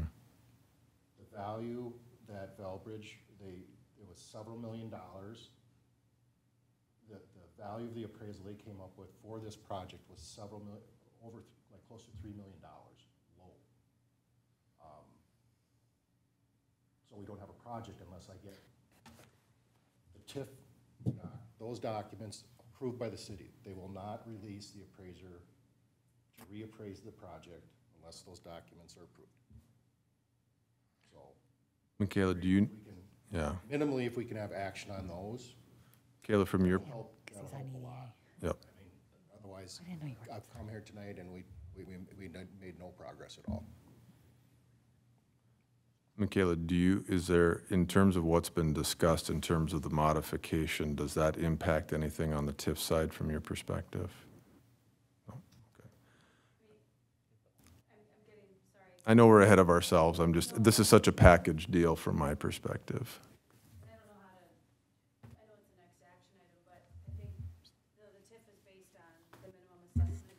Yep.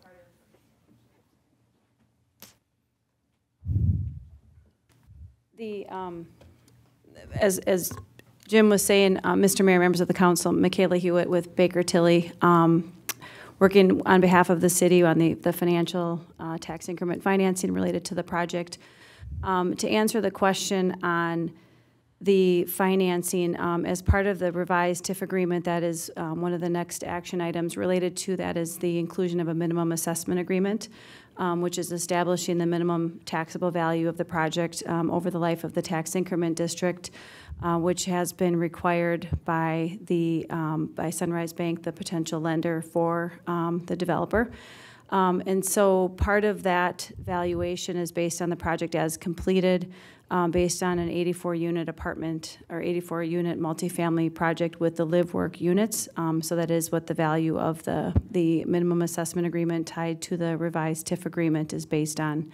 And they've also, Ramsey County Assessor has reviewed the development plans, the financial pro forma, all based on the revised concept with the apartment units, the live-work units, and kind of that modified space. And the signing of the agreement, which I'm prepared to walk through the revised terms at that action item, is all necessary for the developer to pursue financing, and that TIF piece is an important component of getting the primary financing of the project. Michaela, from your standpoint, the revised documents reflect turning the first floor into the residential component. Does it alter it if it stays commercial for a year and then has the option to convert in a year as being discussed? I would have to have a discussion with the Ramsey County Assessor just to confirm. I think as it stands now, as the live workspace, it's all been valued as residential space. So if it does become commercial, that's something I would have to confirm with them how that would impact. And from a valuation standpoint, the value they determined is based on the income approach, so the income of the project upon completion, what the rents are going to be. There would also be, if the project is, if a portion of it is classified as commercial industrial with per the retail component, that would also have a different classification rate and would slightly adjust what the tax increment and property taxes would be for the project. Because as things sit right now, the TIF has already been approved last fall, correct? Yep, the tax increment plan was approved last fall, and that was simply providing the city with the authority to use tax increment financing, but it was not a pledge of the increment. So from my perspective, what's before you, members of the council, is items B, C, D, and E, and they all relate to what's before you. The consideration of a resolution to approve the PUD is what Brandy's already presented to you and explained, hey, here's kind of the give and take from the PUD. I think Brandy's also touched on the need to amend the comp plan. And then what we've talked about is revising the development agreement. So from my perspective, items B, C, and D are all pretty well tied together. And so until we get the language revising the development contract, it sounds to me like, yes, there's support to do this, but let us see that year provision in there. And then you become a lot more comfortable with the PUD, comp plan, and development contract. So I see those all three coming back.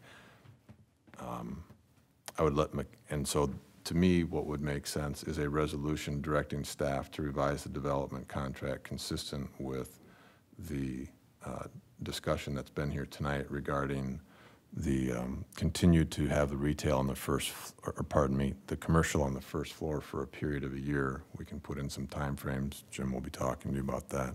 The triggering mechanisms to allow it to go to residential. That comes back to you, at which point in time there's a motion to approve all of these items. The comp plan does take a supermajority vote on this. I'll double check that. In terms of the TIF, that I have not been involved on, and so if that's ready to be approved tonight, and if that helps, that's not a bad gesture to do. What I don't know is, given what we're doing to change the development contract, whether that would impact how they would appraise it, or whether that would impact the assessment agreement. So I don't know how to give you good advice on that. If Michaela, if you're comfortable proceeding with that, I certainly am too. I was just looking back, so again, some of the history on the TIF agreement, or the project, the tax increment district, and the TIF agreement. It was all approved by council last fall. I just looked at the definition with the TIF agreement back, and it was the definition of project was an approximate 82 multifamily apartment building consisting of studio, 1 and 2 bedroom floor plans with structured parking to be located on the development property. So the definition of a property has not changed from what it was originally approved within the TIF agreement. It actually now is an 84 unit instead of an 82 unit. So I just wanted to point out from the definition of what the project was, there was no change from what was already considered approved. Knowing that the concept was this live, work, small piece of retail, but I would say even from the history of back last fall, that was included within the project. So I just wanted to point out that it's not part of the definition, or wasn't part of the definition from the original TIF agreement that was considered. Brandy, did you intend to do separate presentations for C and D, or do you feel like you've already covered those? I covered C. D, I think we could.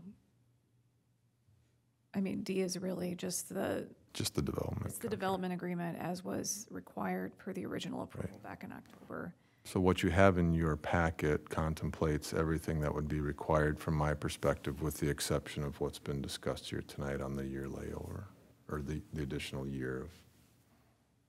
So from my perspective, my only concern with amending the PUD tonight and amending the comp plan are, if for some reason the development contract doesn't come back to your liking, or if Jim and I can't come to an agreement, which I have every reason to believe we will, you've done those actions on those property. To me, much like they're all in line tonight, it makes sense to bring them all back and approve them with one fell swoop at your next meeting.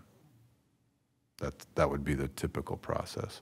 It seems like the TIF is ready to go, so I certainly have no objection. I don't do your TIF work for you, but I understand they go hand in hand. So depending, I don't know if there's other thoughts or considerations, otherwise I can help with a resolution, combined resolution for B, C, and D. Brandy, unless you have other thoughts on it.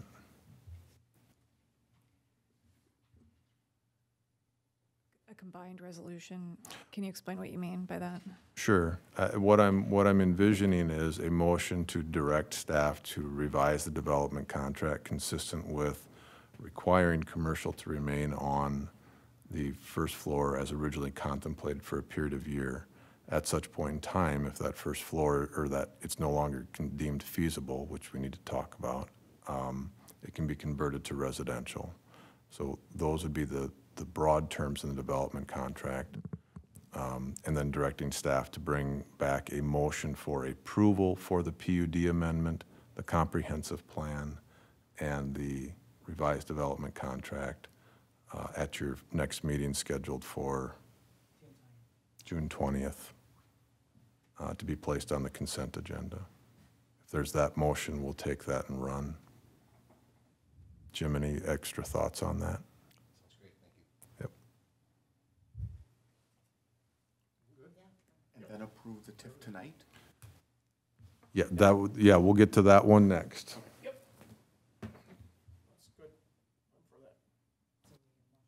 Yep, so if anyone wants to say so moved based on that recommendation, I think we're good.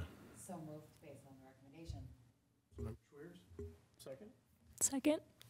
Excuse me, second. Councilmember Wong, all those in favor say aye. Aye. Thank you all very much. Thank you. Thank you, We'll Jim. be in touch, Jim. Appreciate you working with us. Not this Go get time. her. So then, from my perspective, we're on item E. Sorry about the agenda management on that, but I think that's where we're at. Thank you for the clarification. Thank you. Would you like Michaela back up to discuss that, or are you happy with what you've heard? For the TIF? Correct. Yeah, does Michaela, do you wanna? Well, Motion. what, Wait, Oh, I thought you were Yes. done up there, I'm sorry. I have a little bit more information, sorry. Just a little bit more information on the financial package that's before you, or tonight, related to the revised TIF agreement. As I said, the primary, there's two things that changed within the TIF assistance agreement. One is, as I mentioned, related to the addition of that assessment agreement to establish a minimum value of the project. Just a little background, as I said, it's based on their financing. Typically, you would look at an assessment agreement, a minimum assessment agreement, if there's city financing. The building across the street did have a minimum assessment agreement because that was related to how the city financed or participated with tax increment financing for that project. However, in certain cases, even if it's pay-as-you-go financing or reimbursement of certain project costs, the developer's lender requires a minimum assessment agreement to establish the value, which is one piece of the puzzle of calculating tax increment over the life of the district. The second change, as pursuant to the TIF agreement, is in working with the developer, and this did come, I think, it was fairly rapid as far as, the developer working on their financing and then going through the process with their lender, Sunrise. Sunrise coming back with a significantly lower value and loan amount than what the project needed to proceed. So it sort of set the ball in motion very quickly to try to work on what remedies could be to fill the financing gap. One of that being the need for the assessment agreement. I know I've said that 5 times now, but that was an important component of it. The second piece was as they were continuing to value engineer the project, he talked about ways to try to reduce costs. We're all tired of hearing the interest rate environment, construction costs, all those issues. But all of that also led it to a upfront or equity gap for the developer.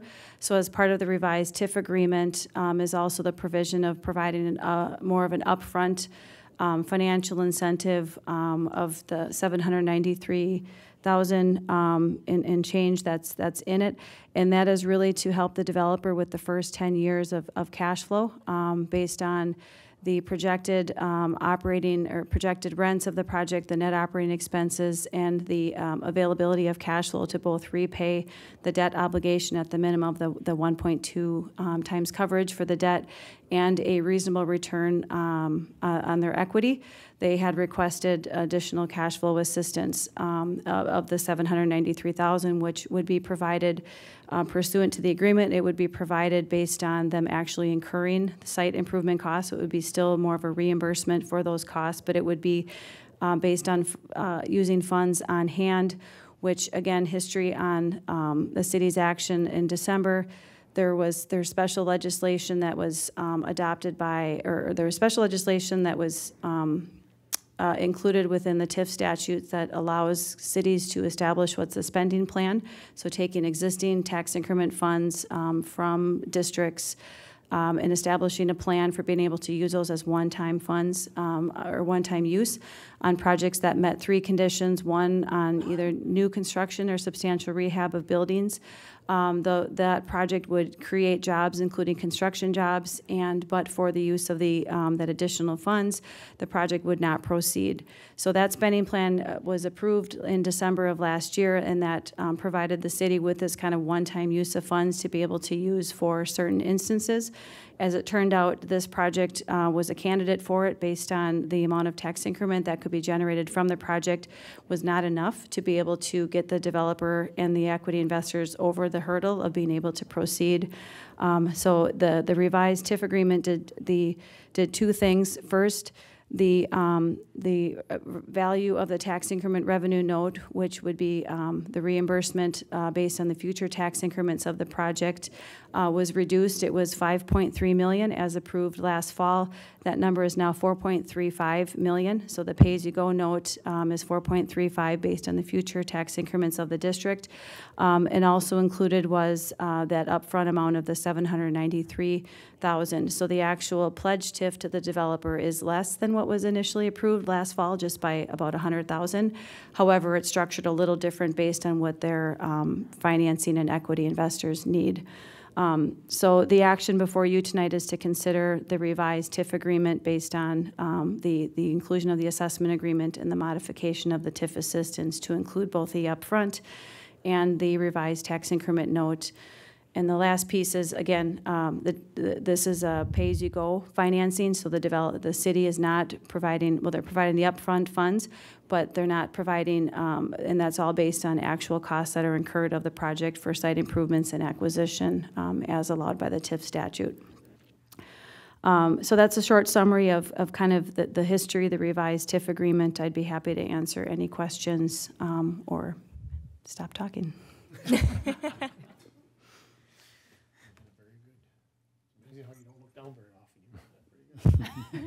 Sorry. Just as an educational point, could you explain what a minimum assessment agreement is? Is that between the building and Ramsey County for taxable purposes? I just want to make sure I have that clear. No, that's a good question. So minimum assessment agreement is agreed upon value between the county, between Ramsey County, the city, and the developer. And it establishes what the minimum value is going to be on this project over the life of the tax increment financing district. So the county assessor established the value based on the project pro forma, including the projected rents of the building upon completion, and that is what the minimum value will be until the tax increment district is decertified. And that value is $18,517,000. So it can be higher than that, but never lower. And let's say 5 years from now, Jim wants to retire. Does that have any bearing on if he sells the property outright, or does that handcuff the city or him? That's a good question. Within the TIF agreement, there's also what's referred to, well, there's a couple things. One, if the developer decides to sell the property, there's conditions within the agreement where you would allow it, but there's a assignment, but there's notification to the council of being able to do that. There's also what's referred to as a look-back provision, meaning that if there is a sale, there's language in the agreement, but if there's a sale within a certain amount of time, there is a review of the financials to ensure that the developer is not selling. Essentially what it's doing is making sure that they're not selling the property for more than it's worth because there's a tax increment note tied to it. So there's specific language in the agreement that allows that look back, if you will, to analyze the performance of the project and make sure that the TIF, so it doesn't hamstring, it would go along with the buyer, but there could be an adjustment to the TIF based on the performance of the project at the time of the sale. And I know Reflex Medical paid theirs earlier, you can do that with the TIF. So that's a good question, that it is with the pay-as-you-go note, there is a maximum principal amount, that $4.35 million over the full 26 years. There is an annual pledge of increment. It's 80% for the first 15 years, and then 90%, or excuse me, I think it's 90% for the first 15 years, and then 80% for the last 11 years. But you're right, if those are the maximum, so if the value is higher or taxes are higher and you get paid off sooner, then that obligation would go away. Thank you. I appreciate taking the time to explain that to us. You're welcome. Any other questions? Thank you. Thank you. Appreciate it. So I think the motion for tonight is to, yep. Do I have a motion? So moved, Your Honor. So move, Councilmember Wong. Second? Second. Councilmember Norby. All those in favor say aye. Aye. Thank you. Thank you. Appreciate Thank you, it. Michaela.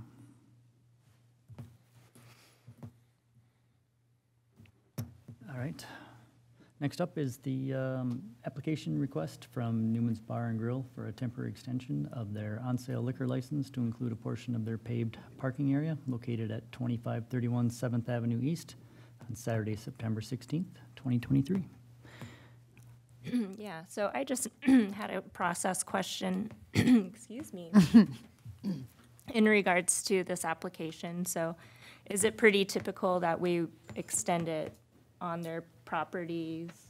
That's something, it's pretty normal that we do? Like, yeah.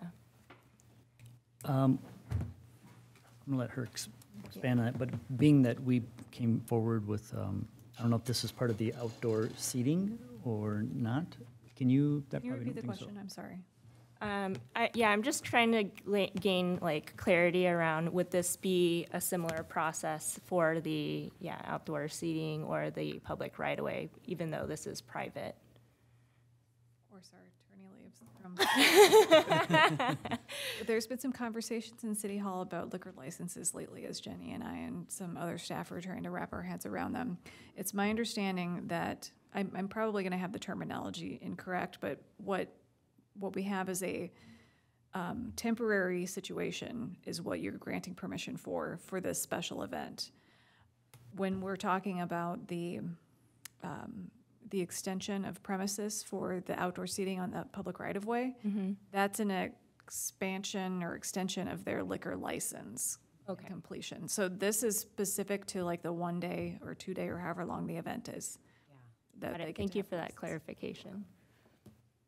That's all I really wanted to kind of understand.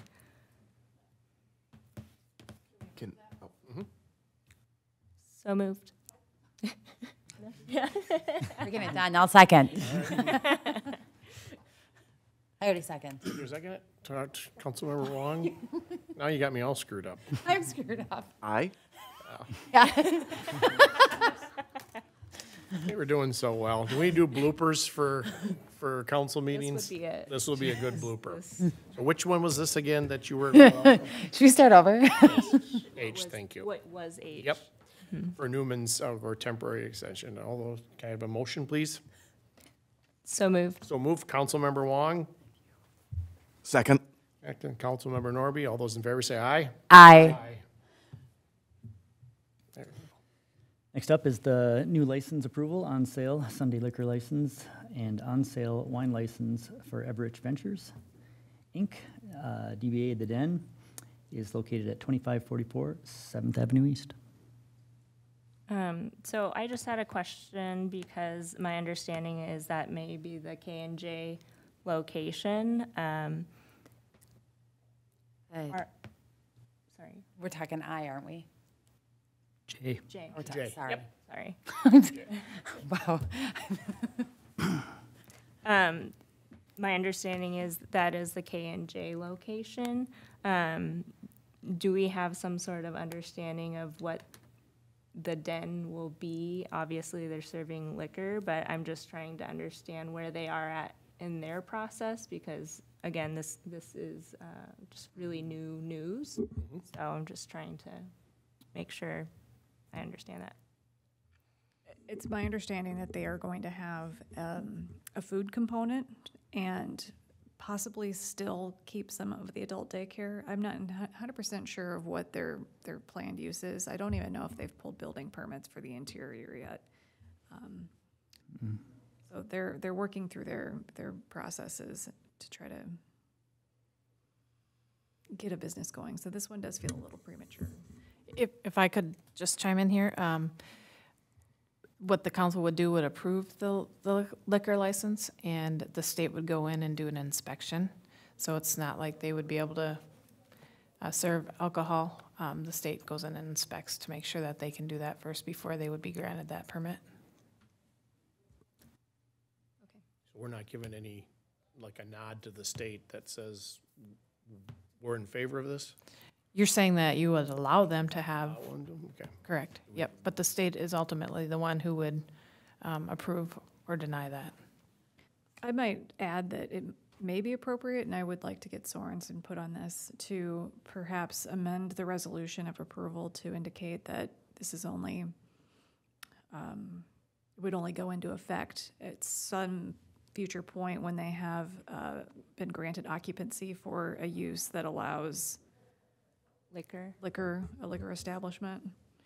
It seems to be a cart before the horse type. Does feel that way to me. We haven't really received. Now that I explained, I'm glad you pulled that one. We haven't received the permits. I don't know what the land use is. I don't know if they meet the zoning requirements. So having a liquor license approval at this point does feel premature.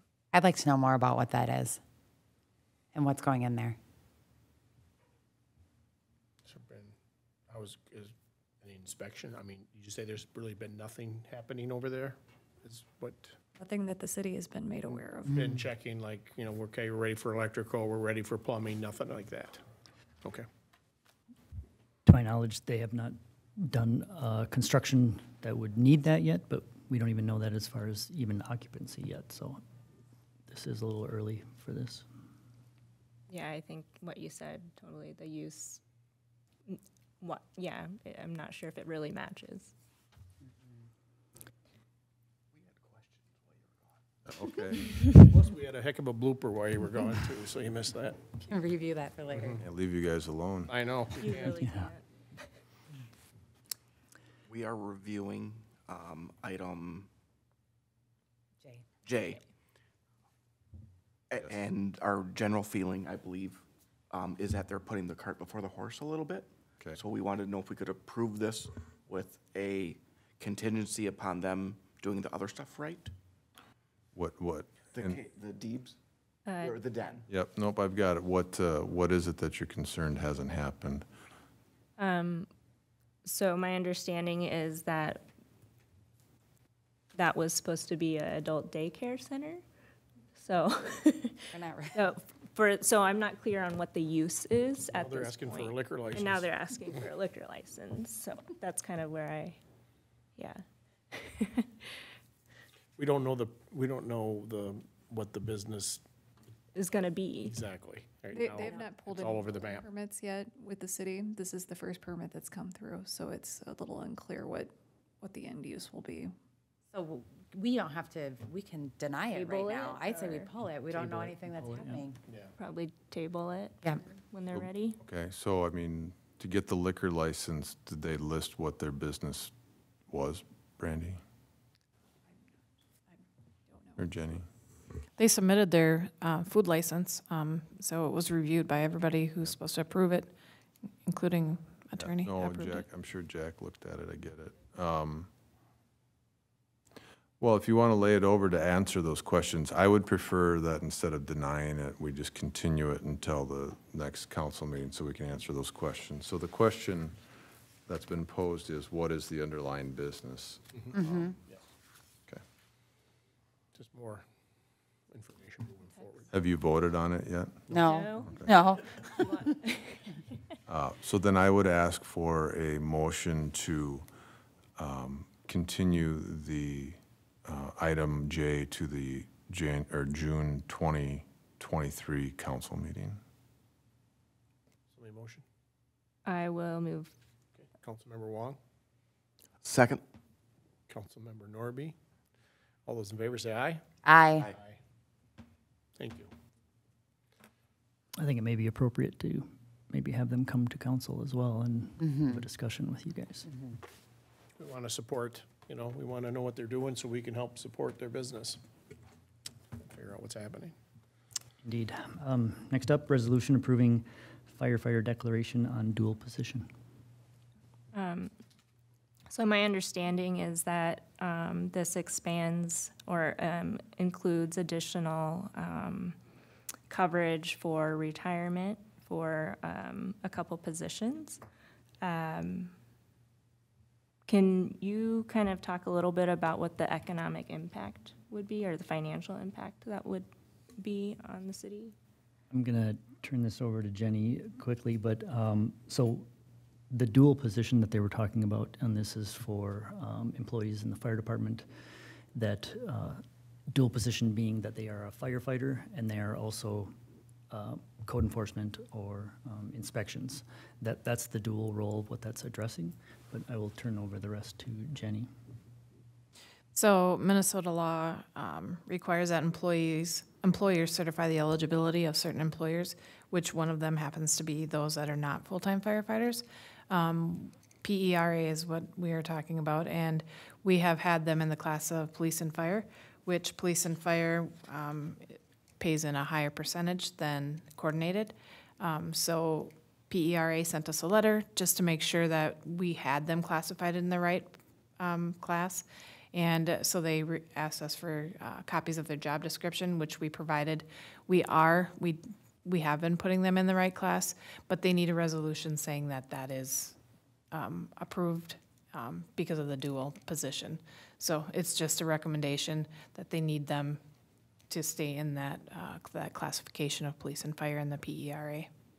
So nothing's changing, just. Nothing's changing. No, they just, yep, but they do need a resolution on file stating that that is correct. Thank you for that clarification. Are you good with it? Mm-hmm. Okay. So moved, Your Honor. Hey. Second? Second?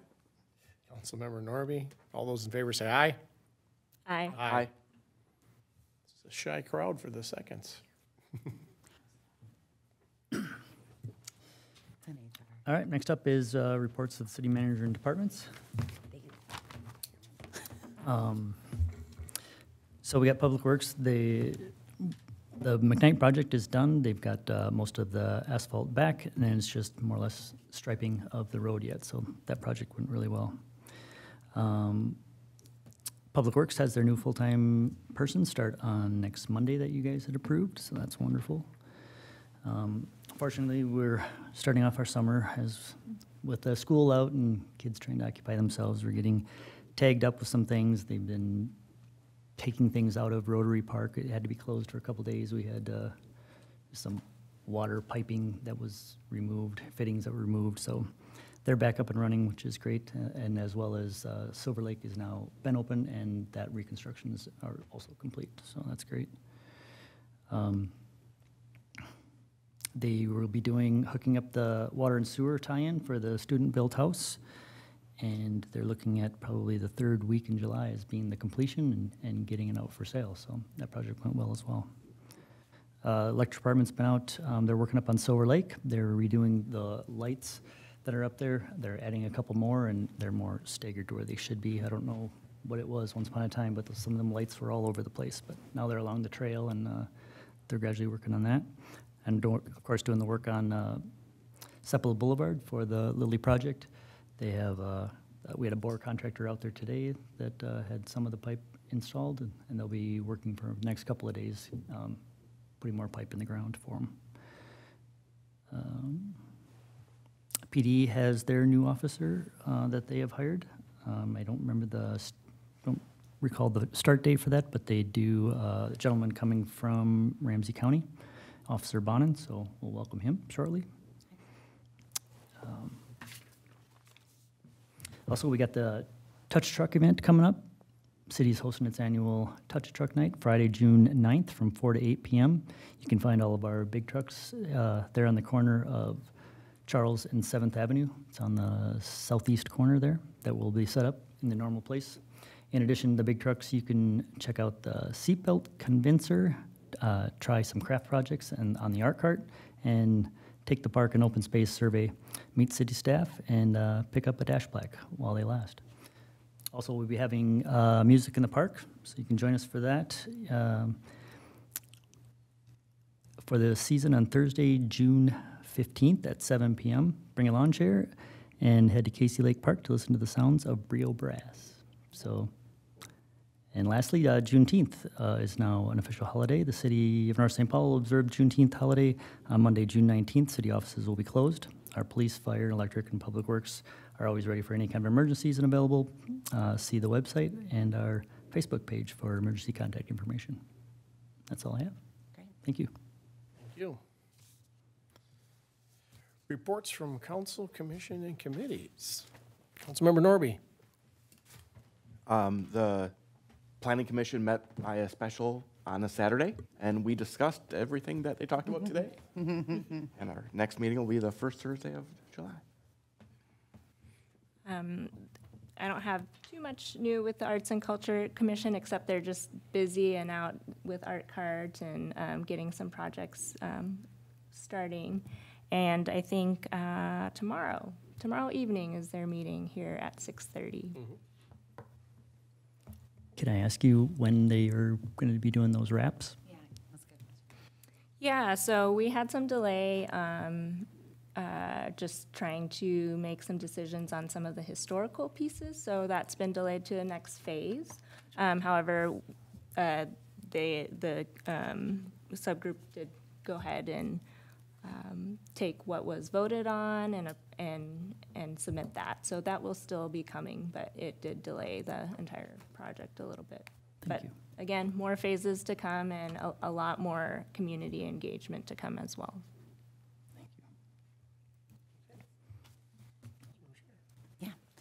Nothing too much to report from May 24th's meeting.